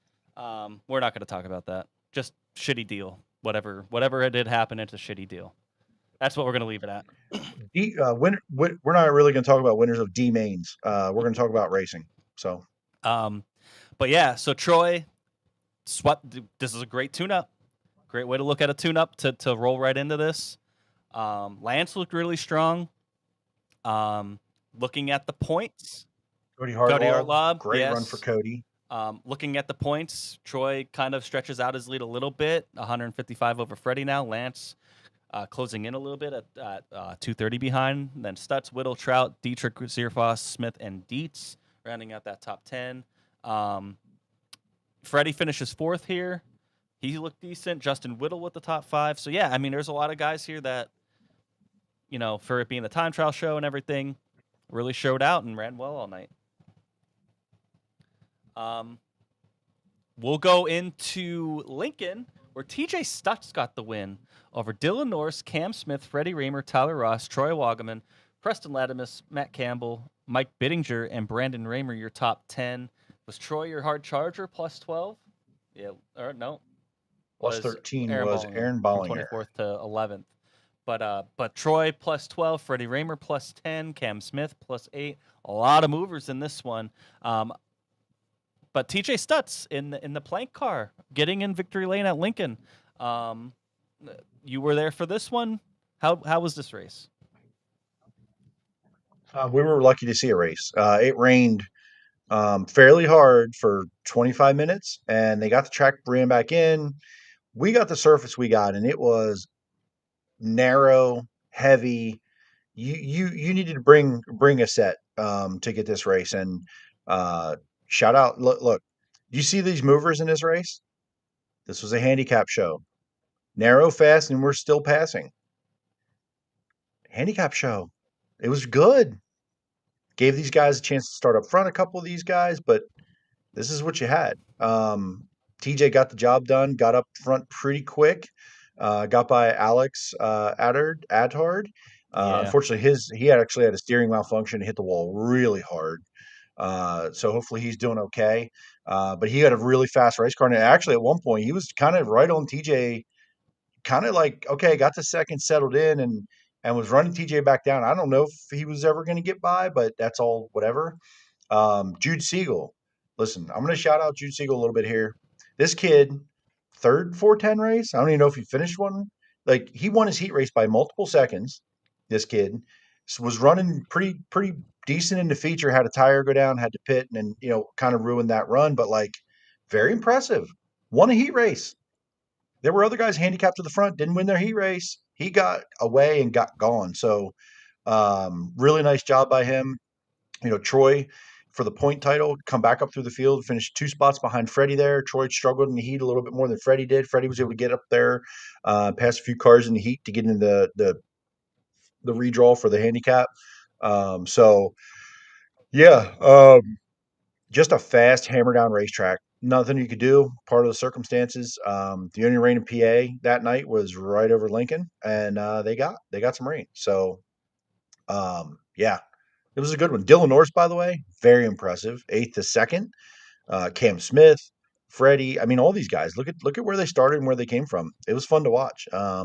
And it was fast, like I said. Yeah, and speaking of Dylan Norris, I forgot to touch on this when we were talking about Williams Grove. He swept both 358 features at Williams Grove on Friday night as well. So a good weekend for Dylan Norris. They finally got that makeup feature in from April 4th. Finally was able to get that in, and he walked away with that one. And then he was able to take care of business in the second one as well against a pretty big 358 field too. Who's 30-some cars there. And then, yeah, like you said here, from 8th to 2nd, strong run, 410. Awesome to see. Good run by him. Good weekend. Man, Matt Campbell's new car that might be my favorite paint scheme of the year. It is so good. I don't know if it's just because of the flat colors and everything, but man, does it look good. It was like I had to keep looking at it. And I'm like, the whole body's all flat red, and I'm like, I don't know if I've ever seen anything like that. Right? Like the body, the wing, everything is red, and then it has the black laid over it. It's pretty cool. I think it's just different, and I like it. I like the take on it. It's pretty cool. Yeah, I love it. And also love him getting a top 10 here as well. Lucky. Oh, this is, by the way, 13th, 8th was after he spun out. Or something happened. And he went to the back. He started 13th, came forward, went to the pits, and drove back How many through times the field. between him and I think Bollinger has done it too, where they made their way through the field and had to go back and then come back up. Like it seems like they just have that kind of luck where they have to pass cars twice. He was driving like a madman. Holy shit. It was wild. It was different. Like, we've seen slower slick on the wall Lincoln a lot, which is great. Again, it's awesome. This was different, and we don't see it very often. You saw some guys that were like, they were getting after it. It was pretty cool. But TJ Stutz, man, in that plank car, when was the last time we saw that plank car in victory lane? It has to be a long time. I don't even know. So that's pretty awesome for him and that team. Matt Bird was saying, it was kind of odd seeing TJ at Lincoln instead of Port, but I mean, he kind of splits time in between two. He's not really married to either one. But yeah, I mean, it's cool to see him in that plank car get a win here and take care of business, coming from 6th to 1st, getting a win at Lincoln.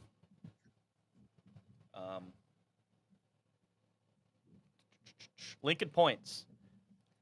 Troy keeping the lock on this points title right now. 200 points over Freddie Raymer, 360 points over Matt Campbell. Then it's a bigger drop off to Cam Smith, Aaron Bollinger, Tyler Ross, Chase Deeds, Danny Dietrich, Chad Trout, and Brandon Raymer. Troy's just been so consistent. It's cool to look at these, like with these handicap shows, seeing guys like Troy and Freddie have to come from back of the pack and still come up and get up to the top 5 and take care of business to do what they need to for this points deal and watch it. I'm sure for the fans there, it's awesome watching those guys pass cars too. You know what I mean? It's they really have to go out and earn every single spot.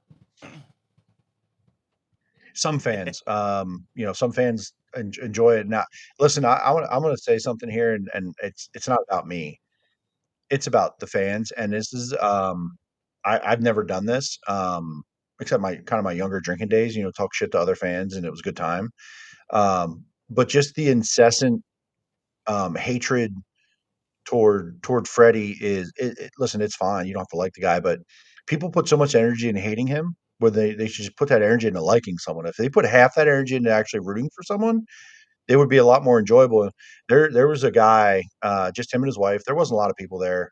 And this guy, I'm just every single time they went by, whether it was yellow, lining up, sitting there under green, and there was these two younger guys that they had little toddlers with them, and I was like, I finally, listen, there's not a lot of people around. It is what it is. I was like, look, you're a grown ass man. Look at you.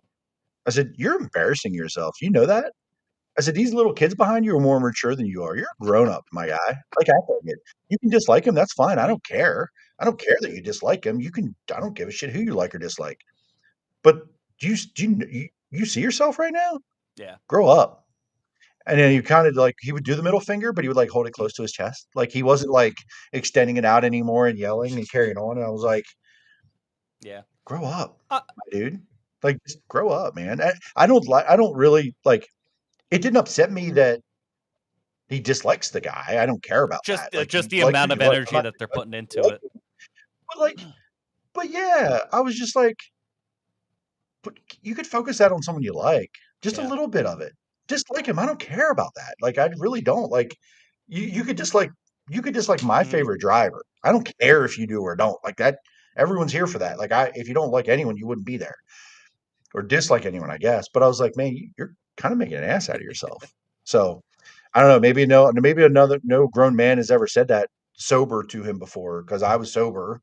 Maybe, the drunken fight and things, but I was like, I was done. I was kind of over it, I guess. So anyway, it is what it is. But fans, listen, if we didn't have fans that were so passionate about our sport, it wouldn't exist anymore. And I'm fine with the passion.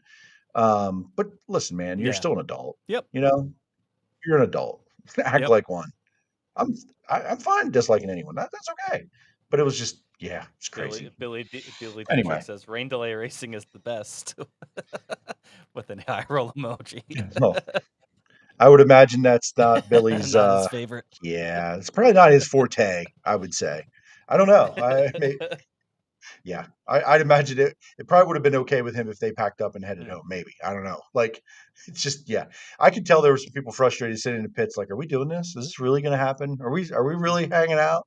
I'm glad they did. I'm glad I got to see a race. Super Sportsman over there. That was fun. The old man, Russ Mitten, got out there and got a win. Is he said, third race of the year he's been out. Got the win against the best of the best there. So that was pretty cool to see Russ. And seen him weirdly. I've seen him win a lot of races. I don't see a lot of sportsman races. Like he's winning all the time. For whatever reason, I've seen him win the races he's at. So it was cool. He got up and did a wing dance. That was pretty cool. So got up top there and did his thing. Maybe I'm ignorant, but I never heard of the name Timmy Barrick. But he went 20th to 8th. He's actually been running pretty good lately. At BAPS the last time I was there, he was running inside the top 10. It's a car I've seen get better and better and better, honestly. I don't know a whole lot about Timmy Barrick, but it's been a pretty good car lately. I think they found something, get some experience. So that when I was looking at these results, that stood out to me. I'm like, 20th to 8th, plus 12. On probably was still kind of a heavy track for the sportsman. That's pretty impressive. Get to a couple comments here before we move on to Port.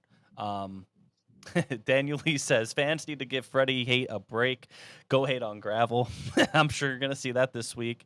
Cam Merriman, same type of people that love to hate Jeff Gordon in the early 2000s, just born to hate and don't love the sport. Eric says I've given the finger to Denny Hamlin for 400 laps, so I can't judge. I've done it too. I mean, I've done it too, but like you're saying, just to constantly do it and there's no one else there that night. There's no one else around. It's not even like you're showing off for your friends or you're doing it as a group. And I was just like, I think it's the night. I think Tonight there's was a the line night. like booing. The fingers kind of. I've done it. I'll do it here and there, but I think some fans Sure. get a little too personal, a little too aggressive at times. And especially like with Freddie, is usually the worst one to get it out of him. But like Danny gets it at times too. You know what I mean? So, I think, and like what Santos is saying here, the amount of negativity in the racing world is absolutely ridiculous. It's beyond toxic. The amount of booing, the amount of flipping off drivers, and just the sheer hatred for fellow human beings is appalling. Grow up. That's kind of what we're saying. And there was another comment here, Marie. Let's just enjoy the racing people. Life is hard enough, and I agree. At least, and I kind of like what Jay-Z is saying is like, hey, if you put like half that energy into liking somebody, it would make it a much more positive environment. You know what I mean? Just is what it is. Let's move on to Port Royal. Justin Whittle finally he gets some redemption from last week, from last race. Getting the win from 8th to 1st over Mike Thompson, Blaine Heimbach, Garrett Bard, Doug Hammaker. What a top 5. Michael Walter, Jeff Halligan, Logan Wagner, Gerard McIntyre, and Lucas Wolf rounded out your top 10. Whittle was on a mission. He has been probably consistently the fast. Him and Lance have been the 2 fastest cars at that track. Lance did not show up. Lance was not there Saturday night. And they were tied. Or, no, they weren't tied anymore, but they were very close. It was close now, going into this in points. But with Lance not being there and Justin getting the win, it kind of has blown this thing a little bit more open. Troy says, hey, getting booed is good sometimes. I think it has to be. Yeah, for sure. Oh, yeah, it has to. Absolutely. There's a healthy amount of that. Like if you're not getting a boo or a cheer, you're not, like we talked about, right? You're kind of irrelevant. I'm okay with that. It's just there's a line. I think there's a line. I think it's just like, hey, I'm down for a healthy hatred for and like fandom. I'm here for it. I've been that guy, but not that guy. Not that guy. Like grow up, dude. You're a grown ass man. You got gray hair like me. I'm like, really? Okay, 20-year-olds drinking, having a good time, doing it. Sure, you're a grown ass man in the middle of an empty infield. What do you do with your life, my guy? But anyway, back to Justin Whittle. So happy to see him win this one. Honestly, anybody here, I was going to be happy with the win. Mike Thompson led a good chunk of this race. He looked really, really good. He did start on the pole, but man, he took care of business even as they kind of got in the lap traffic. And Blaine Heimbach looked good. Garrett Bard was up there at one point. Doug Hammaker. They were all battling for this. And Wyatt Hammaker is in the chat, and he says, "I feel like bad luck for my dad. I go to Lincoln, and Doug finishes 5th. I was like, what the hell?" He had a solid run all night. He started 3rd, finished 5th. There was good battles throughout this one. Justin Whittle, the move that sealed it, I think it was Bard. Was it Bard and Thompson? I want to say it was Bard and Thompson. He slid them 2 for 1 as they were getting in the lap traffic at one point. It was Bard and somebody else. He went 2 for 1 at one point. It was a really, really crazy move. They went and he made it stick and he drove away. And the track at Port looked good. It looked really, it looked like Port. It looked very racy. They had the 358s there and the 305s. There's a lot of sprint cars there.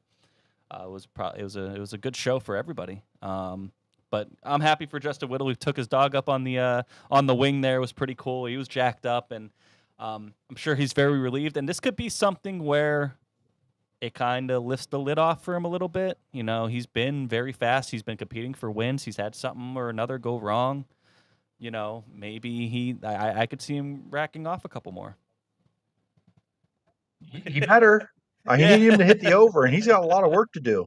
Now, and listen, it was funny because a couple weeks ago when we did the over-under thing, and I was like, Justin, my guy, listen, I got a bold take. You winning the points title, and I took the over, and I'm sticking with the over. I need it. And that was right before he went, and then he was killing him, and the tire blew. And Troy gets the win, which we're not upset about. He messaged me, I don't know, a few hours after this and said, I did it. Like, I did it. I'm like, let's go, my guy. Let's go. So, yeah, I agree. I mean, the speed the last 2 weeks going into, a lot of big things happening. It's the right time of the year. He had a good run at Williams Grove the night before there, Friday.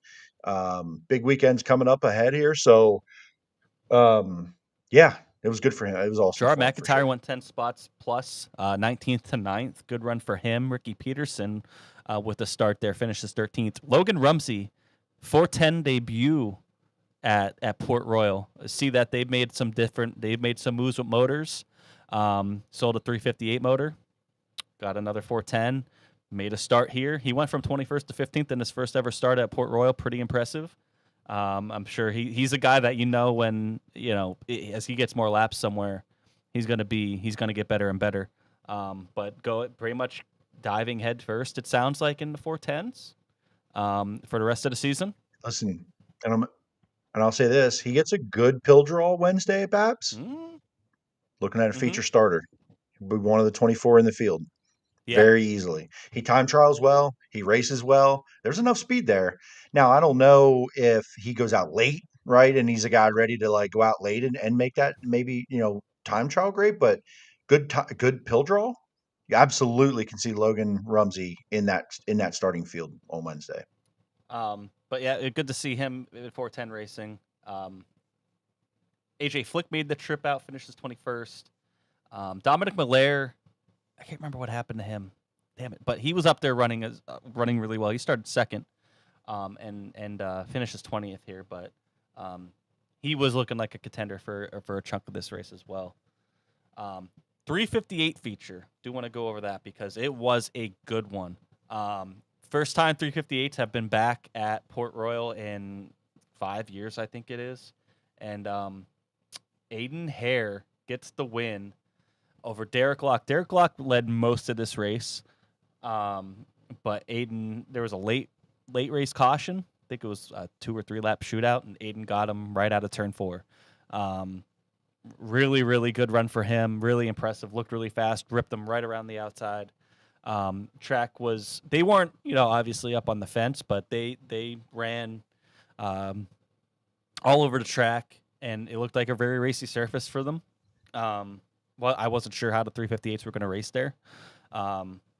And it was awesome. Obviously there's already a couple people that were saying, hey, more 358 races at Port. We'll see. I think 1 or 2 years is good. But Tyler Rutherford finished the 6th. Good run for him. Eli Tuckey started first. He went back to 7th. But your rundown was Aiden Hare, Derek Locke, Bryn Gone, Cody Fletcher, Tyler Ulrich, Tyler Rutherford, Eli Tuckey, Seth Schnoke, Chase Gutshaw, and Colton Moyer, your top 10. Steve Wilbur in a 358, 20th to 12th. Good run for him as well. 2 nights in a row. Ray Williams Grove the night before. I watched the end of the highlights of this, the last restart kind of, or just coming up to. Man, Aiden Hare, this kid, just goes up there and runs the cushion at Port Royal like he's done it a bunch of times. We saw Rumsey at the URC race a couple weeks ago. Got to second, running the top. What, these kids look like they've been they've been here 15, 20 times, and I'm like, what? We've talked about this a lot on this show, and we're not just saying it. And I've watched these kids a lot the last few years.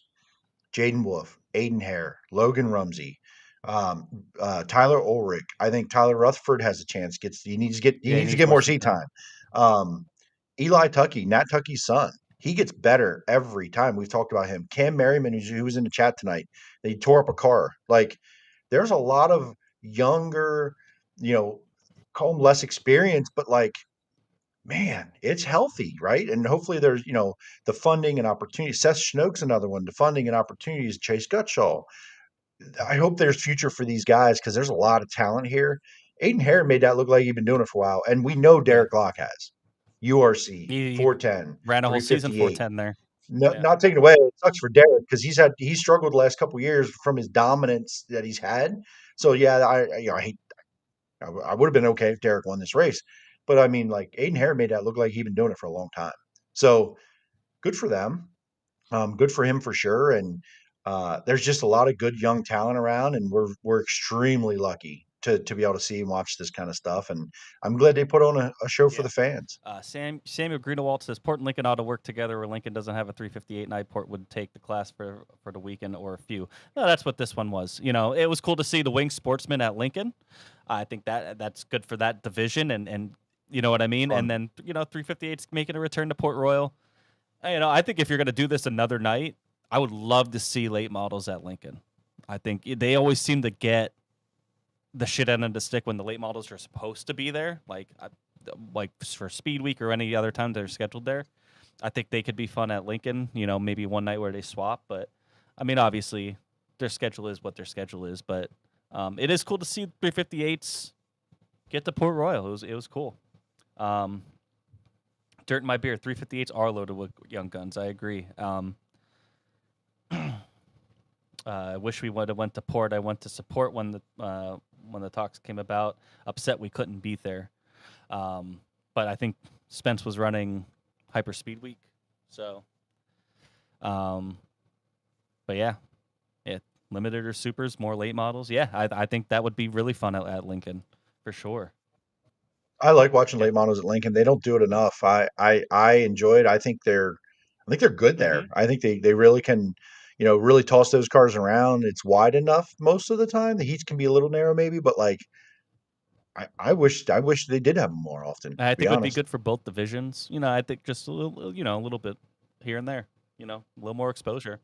Jimmy, track's got to work Absolutely. together though. Yep, they do. So we'll see what happens. But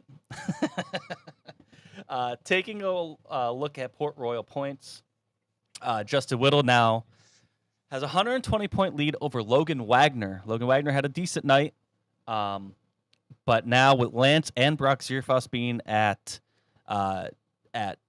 Eldora for the Kings Royal, they are now 365 and 420 points behind respectively, where Lance was just, I think he was like 50 points behind last week. So that shows you what one race. So you can make it up in one race, but not showing up obviously changes the whole complexity of the points deal here. And listen, I don't think Lance or Brock, they never were going to commit to this deal, but it's going to come down between Whittle and Wagner now, and we know Logan Wagner can rip off a few at any given moment, especially if they get that figured out there. But Whittle reminds the way he's running now, the speed he's had all year, and going into the home stretch of the season, he's just kind of reminds me of, kind of some of those Logan Wagner years where he's the fastest car. He's the guy that you're looking for every night.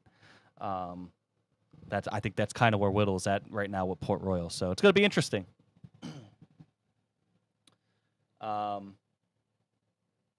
Upcoming races this week. Tomorrow night, Lernerville Speedway, Don Martin Memorial Silver Cup. That'll be high limit tomorrow, and then they're off until mid-August. Be interesting to see.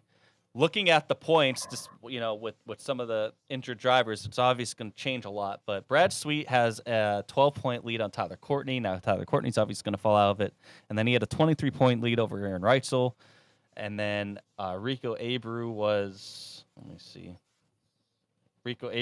37 points behind. So you would assume with those three missing, even though they're going to get medical provisional, and Brett Marks was 58 points behind. So I would imagine those guys jump the other three, and we'll see what happens after that. So that's going to be just a points battle to watch. But seeing these guys go to Lernerville is going to be fun, and they should have a pretty decent car count. I do know Kyle Larson will be there. I think is it 10,000 to win or something like that. This is usually a pretty good, or it might even be more. It might be 25,000. It's a midweek money series race, so it has to be 20,000 at least. Yeah. Doesn't say here. I thought it would say it here, but let me see if it says anything here. It doesn't say anything here. Lernerville. Great site. Great site. Schedule. Same thing. $25,000. So, I knew it was something big like that. So, nice little midweek race over in PA. You'll probably see, I would imagine you see maybe like I wonder if you see Ryan Smith go out there. He's gone out there before. Logan Wagner's gone out in the past. I don't know who from our area is going to go out there for this one specifically, but we've seen some of our guys go out there for a Lernerville race. It should be interesting to see who goes out there. Seeing Wyndham and Carson Macedo are invading. Carson Macedo, that's an interesting one going to Lernerville tomorrow. Agreed. That okay, sure. I mean, I guess they're going to be here. Maybe it's just hey, it's planned out this way. We're going to be at BAPS Wednesday. Why not? Macri will be there. I kind of that makes sense. He'll be one to watch for sure. This will be fun though. Definitely tune in tomorrow night on Flow. If you're not going out to it. And then this week, Wednesday, BAPS Motor Speedway, the Brickers Bash, the one World of Outlaw visit that BAPS gets every year. Now, this has been widely successful for them since they got the World of Outlaws back there. It's awesome.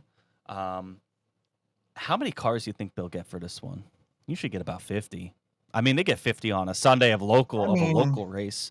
Maybe you won't get as many because it's the Outlaws. They do, but it's a Wednesday. But I still think you probably get close to 50, maybe 45. Yeah, I think you're in the low 40s, between 42 and 47, and I stopped guessing. So I don't even want to. No, I don't know. I have no idea. Could be 100. Could be 20. I don't know, Jimmy. You do the guessing. But I'm excited for this one. I think this has been a good race every year that they have it. And listen, David Gravel, you better have some good earplugs in because you're gonna get it, buddy. You're gonna BAPS will. I mean, Williams Grove is gonna be wild enough this weekend. But who do you think? Who's your favorites here? Either give us 3 favorites. Could be Outlaws, could be Invaders, could be local. Yeah, for them. All of us. All right. Just put yours in the chat. Okay. I'm gonna go with. I mean, I think the obvious local guy is Danny, and he's running so well right now. And BAPS has been his playground. We're calling it Danny Dietrich Motor Speedway lately. You know, he's just been so good there, and he's time trial decent lately. Like that's been, maybe not exactly where they want to be, but it's been better than what it was before.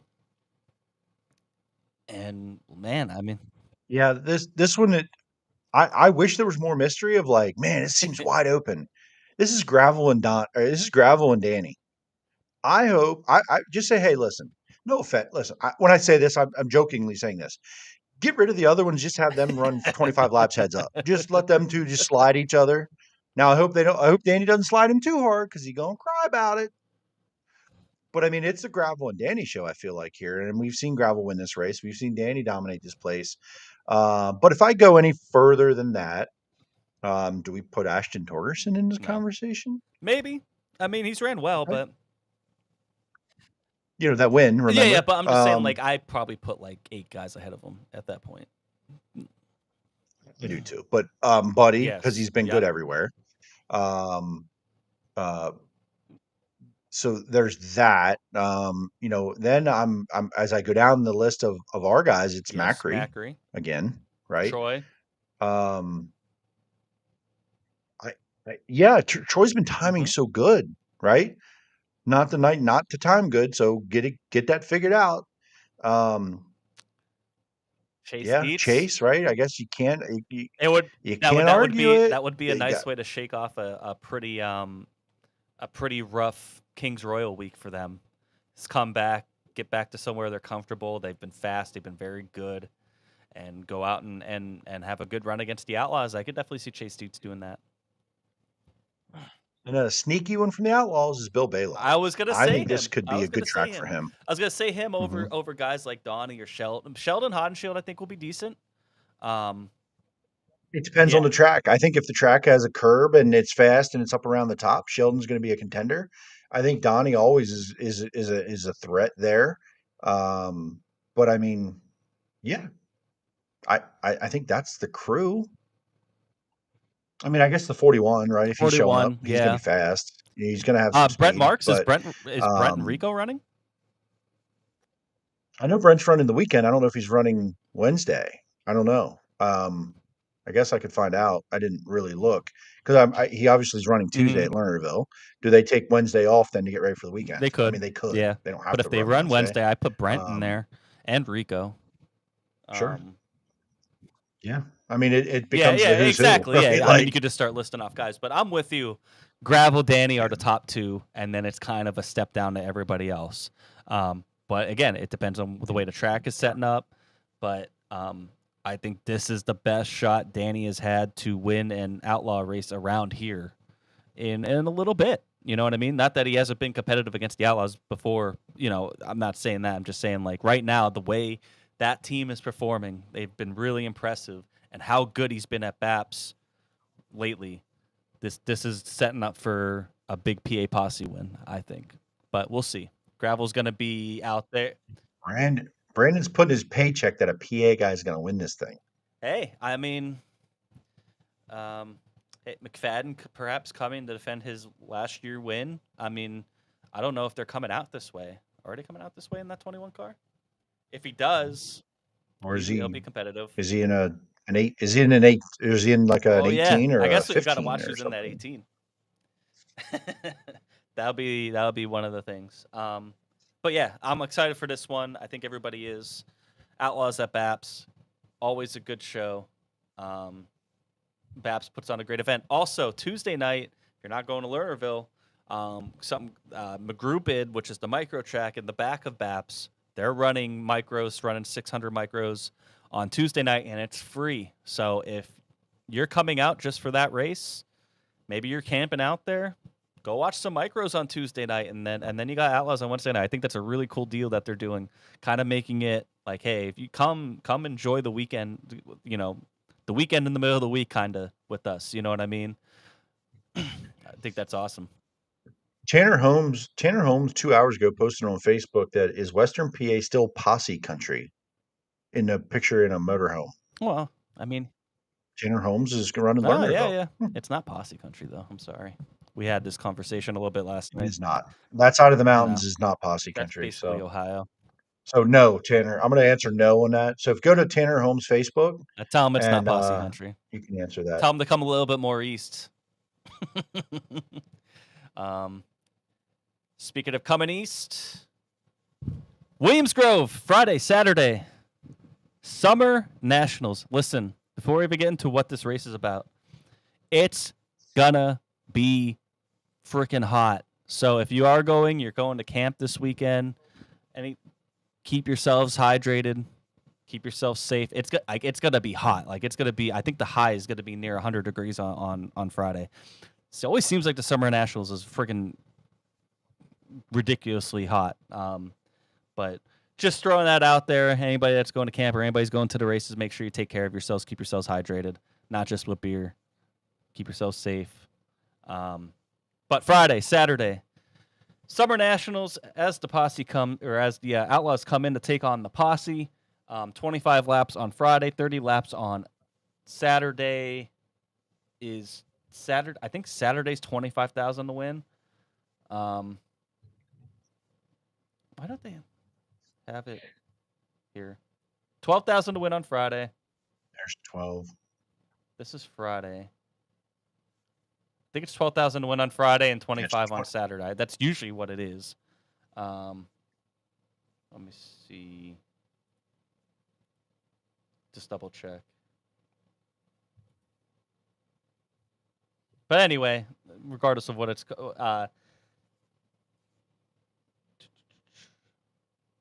20,000 to win. Sorry, 20,000 to win on Saturday. Thank you, Tyler. 20,000 to win on Saturday, 12,000 on Friday. Summer Nationals. I expect a packed crowd. I expect a packed campground. I think there's a lot of extra. You know, we remember what happened last year. TJ Stutz with the biggest upset. The place almost burned down. It was awesome. Do we see that again this year? Another upset win. Yes. Oh, okay. But upset, like, is it An upset to me would be. I guess we have to. Anybody other than Macri and Danny? No, I think even Danny would obviously burn the place down for its own reason. You know, he's so popular around here. So yeah, Macri, Danny, even like a Deweese or a Brent. Because I think Troy winning. I think Troy winning a Friday night prelim is an upset, right? Yep. So Troy, Justin Whittall. I think that there's been some speed there. I don't think Lance is an upset, even though it would be obviously popular. So like, I mean, there's been a lot of speed lately. We've shown it, and any of those guys get the night right. It's an upset because it would be the biggest win of their careers at that point. Yes. Oh, absolutely. Yeah. Troy. Yeah. And Justin against that field, right? So, I'm in for Troy Wagaman staying hot, picking up a Friday night prelim win. That's where I'm at. I'm with I'm going with Troy Friday, and I'm going with Lance on Saturday. Obviously, that's my best case scenario. I would not be surprised if Macri sweeps the damn weekend. It's very hard to sweep the weekend though against the Outlaws at Williams Grove, but I think with it being it looks like the weather is going to be pretty similar both days. I just think, you know, it's going to probably play out pretty similarly. It's going to depend on pill draw, obviously, for your time trials too. But yeah, I could see Macri sweeping. I don't think an Outlaw gets a win this weekend. Saturday, I'm gonna listen. I'm gonna be a little. I don't do a lot of homer stuff on here. I'm just not that guy. I try to be like realistic on my thoughts. Saturday, it's Buddy or Brent. That's my picks. Brent gets off the schneid, gets going, little home cooking. It's time. He's ready to go. He's always good when he comes back. Ran from the pole to third last time. Wasn't as good as he wanted to be. Buddy or Brent Saturday? Buddy's a good one. Brent, obviously. I don't know about Buddy though. I mean, he won there obviously the prelim for National Open last year. During the daytime, that was pretty cool. That Cars won there. Gravel. Chase Dietz almost damn near won the National Open last year. We can't forget about him. But screw it. I'm just going with Troy and Lance this weekend. That's it.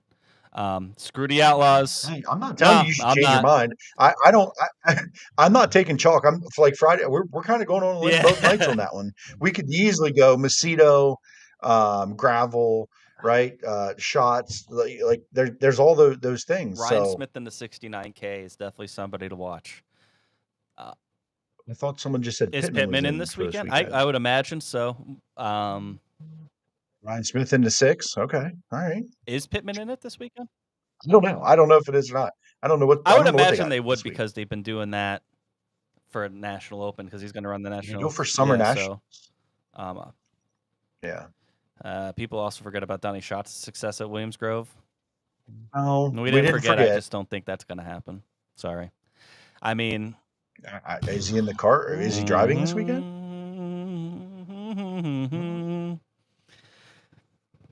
Let's keep an eye on it. Keep an eye on your Twitter feeds, my friends. That there might be more dominoes to fall here. No, just things I'm hearing. But anyway, no, we did not forget about Donnie Schatz, and it's just for how long we're at Donnie Schatz have people said it's the damn Ford. And then they switched finally from Ford, and honestly, the performance has gotten worse. It's gotten worse. You got to work yourself back in. But, man,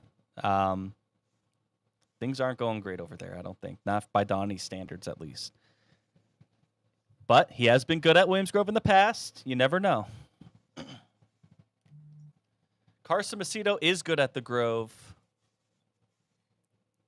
He's somebody to watch, but I don't think he's a favorite. But obviously, I don't want to pick any Outlaws a favorite right now. I want all posse. I want to burn it down.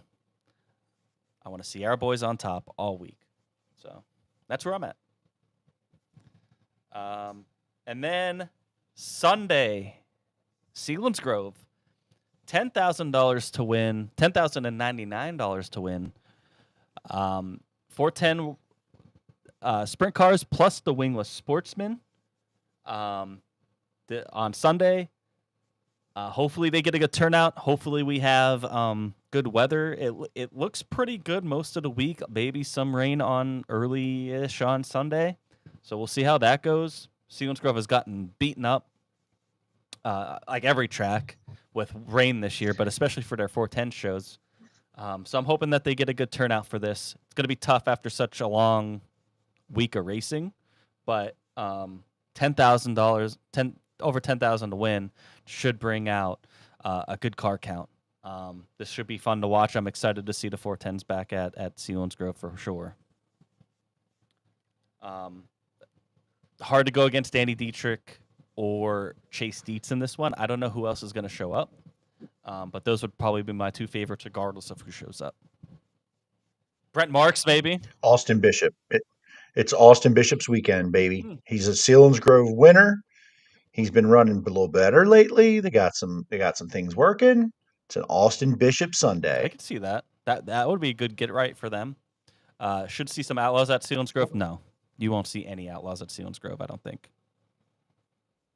You need Bishop or Kirkland. Yeah. I need that first time 410 winner, baby. I need another Macri one. will be at Selinsgrove for sure. I need another one. Oh, he won already. It'd be Kirkland. Yeah. Oh, Macri's going to, I mean, right. I still go Dietrich and Dietz too. We're all right in there. Danny Macri, Chase, just line the three of them up. Yeah. Let them go at it. If you get a chance to go to Selinsgrove, I know it's a long week for everybody that's going to be going to Outlaw races, but man, I'm telling you, Selinsgrove does not disappoint. Go and check it out. $10,000 to win should have a good. Yeah, World of Outlaws also run in New York on Sunday, so you won't see any. They go to Woodsport. Oh, you mean they won't go to Selinsgrove then? I bet not. So they run at Weedsport. I don't know how many of our guys are going to go to Weedsport. I would hope more of them would go to Selinsgrove, obviously. For good paying race. Lucas would go up there though, because I know he has sponsorship up there. They like to just too as well. And they just like to do something different. I don't know. We'll see. We'll see what happens. Obviously, I think weather will play a role as well. How about Blaine Hangbach with the win on Sunday? Man, you know what? Sure, why not? After what happened 2 weeks ago and him having a podium run on Saturday was super impressive, I think. Because obviously, I mean, that was a scary situation what happened there. But, man, that would be pretty cool. I think that would be really cool for Blaine. I just think if you got guys like Macri and Danny and Dietz coming in, those are, and I don't know if Troy's gonna go. I don't know, but you get this, Freddie will be there. I'm assuming maybe. You get guys like that going in there. It's hard. It's hard to go with that next group, but they are the next group up. You know what I mean? If some of them don't show up, so. I have a hard time. I don't think Troy will go Sunday. They work Monday after Wednesday, Friday, Saturday. I don't think you see it. And I think this is actually not great timing for this race, to be honest with you. After, we just came off Speed Week. When you got two, if people go to Lernerville tomorrow, and then you got Wednesday, Friday, Saturday, hot, you tear anything up, you're short on stuff. It's big Selinsgrove. I don't love the prospects for a huge car count. I want it to be. I wish it would be, but I think you get the guys you would normally get. I think they get about, I'm hoping they get about 24. 15. I'm hoping they get about 20. I think 20 to 24. It's 15 to 18 probably. Yeah, I'm with you. I hope it is. I hope it's 30. I want it to be. I don't know about 30, but I'm thinking. I'm good at being wrong. I'm good at being wrong. So let me say 15. I think 20 to 24 is a good number and a realistic number, just because you do have a couple extra guys in town, that might want to go for $10,000 here. You know what I mean? That's not chump change. That's a good payday for a non-sanctioned race, and you have some of these high limit. If Rico is going to be in town, you know what I mean? I don't know. We'll see, but Not all the port guys go to Selinsgrove though, and especially on a Sunday. So if you can go support this event, please, because just the racing there is better than what some people maybe say sometimes, but for $10,000 it's gonna be a slugfest. TJ Stutz win at Selinsgrove would be awesome. He runs well there. He's in that next tier for me. That with him, Karkland, Bishop, Blaine Heimbach, those would be kind of some guys that Michael Walter, if he runs, those would be like that next.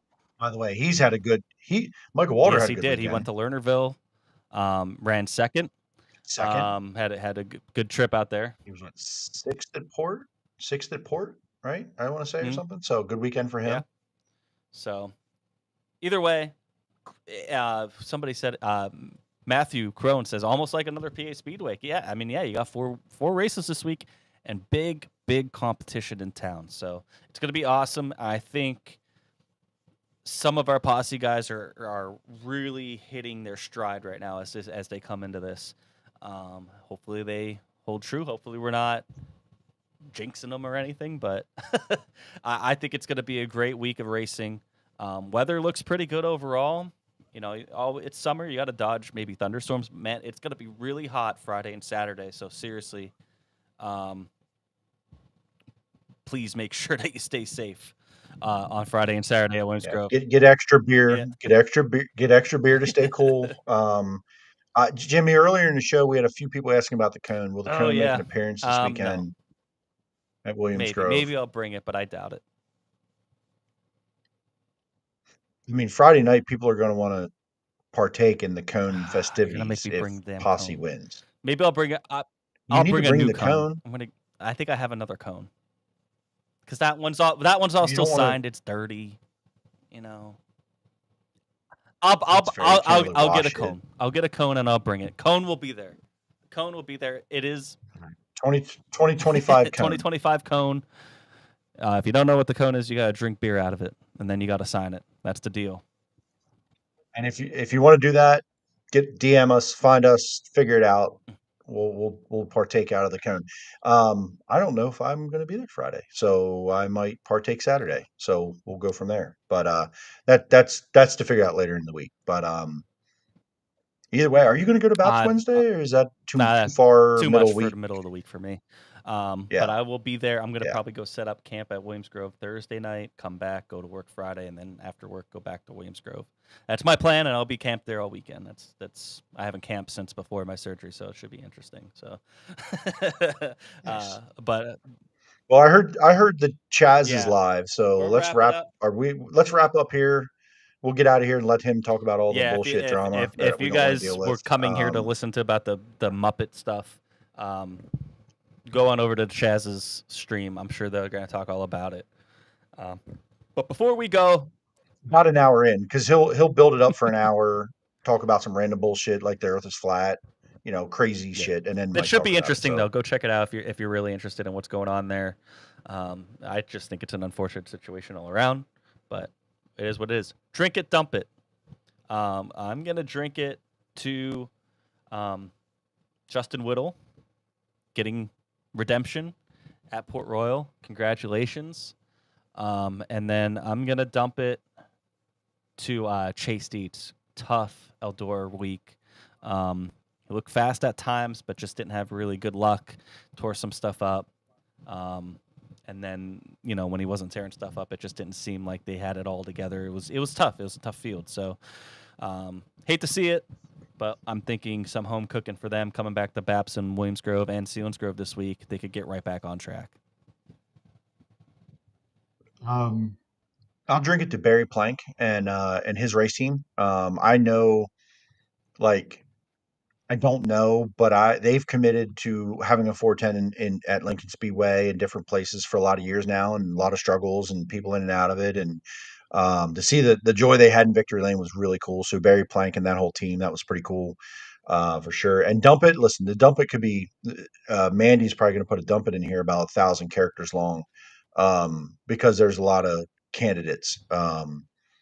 But JJ Loss looks like they're good motor. They hurt. Actually, listen, when we talk about local guys and guys that aren't running on the highest budgets, Kyle Keen, they blew up 2 motors in Yeah. 2 weeks.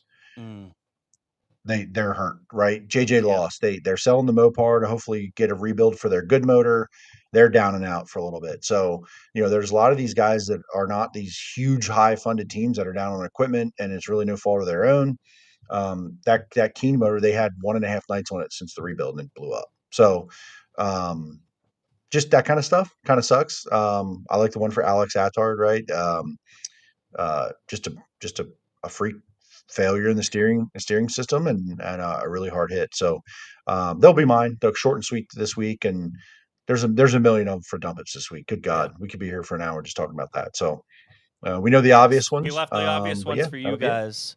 Obviously, Anthony Macri, King Anthony, the 42nd. Awesome job for him at the Kings Royal. That's what Christopher Knoll says here.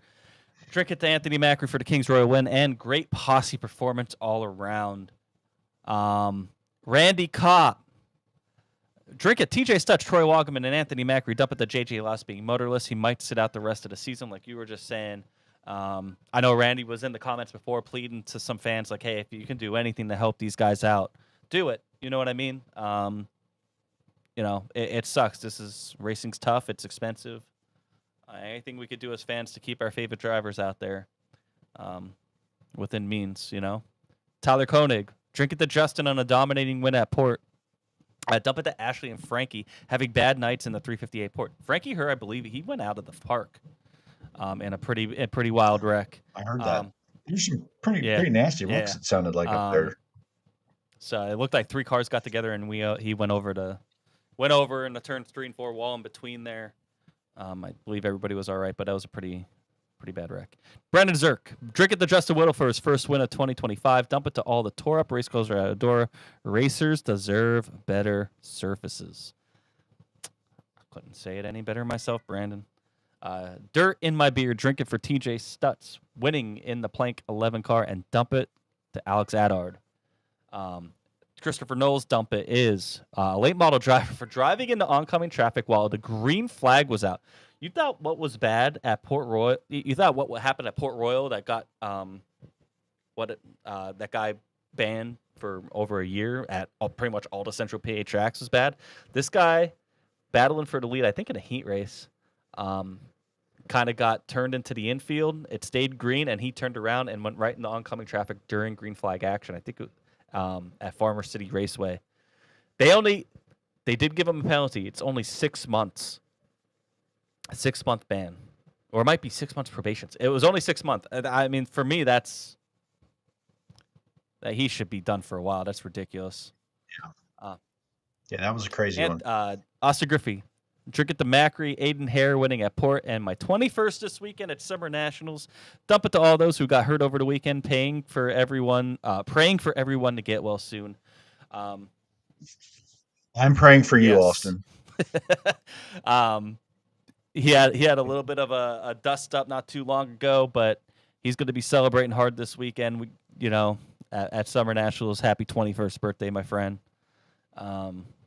Amanda, drink it to all the winners this weekend and dump it to all the drivers injured at Eldora. Matt Bird, drink it to King Macri, and it's Outlaw Week. Dump it a lot of torn up race cars at Eldora. Mandy says, yeah, I could dedicate a whole dump it to Eldora alone. There's a lot to drink it to, though. It wasn't all negative, but there was some bad stuff. Samuel, drink it to the entertaining night and an entertaining night at Port with the 410s, 358s, and 305s. Dump it to all the wrecks and injuries at Eldora, as well as the situation with Scelzi leaving the 18 car, which is sad since that was one of the first cars I fell in love watching, since it looked like one of the cars from Days of Thunder. Yeah, it's a nice paint scheme. But yeah, it's always a shame when something like that happens. Daniel, drink it to King Anthony, dump it to expensive 4 days at Eldora, and the injuries to all the drivers. Mandy, drink it, Wagaman, Whittle, Stutz on the wins. King's Royal run for King Anthony Macri, Ryan Smith, Dietrich, and Torgerson. Briggs Danner winning in Silver Crown. Dump it to all the weekend the wrecked cars and injured drivers to turn one hole at Eldora. All the drama, the puppet car, gravel Larson, JJ lost motor trouble. Finding out this morning I'm now stuck working Summer Nationals. That's the one that you should have let off with. That's a bummer. Working Summer Nationals weekend. Just quit. That is a bummer. Steph, drink at the Macri, Whittle, Stutz, and the posse that kicked butt last week. Dump it to Eldora in a stupid hole that hurt a lot of people and destroyed cars. Side drink at the Briggs Danner and Joey Amantia on wins. Didn't know he won. That's awesome. He went at, I think they had a race at Bridgeport. I wonder if that's what he won. Bridgeport, East Coast. Oh, Christopher Knoll. Indefinite suspension for a minimum of 6 months. What? That doesn't make any sense. That's not the same thing. Indefinite is forever. From the Mars Late Model Championship, World of Outlaws, and Dirt WRG sanctioned events before possibly reinstating. So they're not guaranteeing that he's reinstated after 6 months. I got it. Okay. That's a little bit better than what I first originally thought I read. Yeah. So, yeah, thank you all for tuning in. If you are interested in the Bitcoin, that whole menagerie deal, the chat is live right now. I'm sure they're going to go over it all. And What is he wearing? Is that a bright yellow it bowling does kind shirt? of look that way. Jesus. If you're at Summer Nationals this weekend, come on out. If you're at the track this weekend too and you would like a T2T sticker, we're selling these for $5. All proceeds go to Vertical for Life, helping prevent veteran suicide. Also, yep. You had it. That way. No, the Vertical for Life thing is down there. Vertical for Life is. Yeah, there you go. Yeah, it's backwards. How do you make that? Yep. It's down there. You can buy these online too if you go to our website, turn2terribles.com. There's a link for stickers at the top, or you can come find us. We'll have a bunch of these, $5 a piece. A little expensive for a sticker, but it's going to a good cause. Trust us. It's all going to Vertical for Life. Randy, thank you. Great show. See you at Summer Nationals. Come drink out of the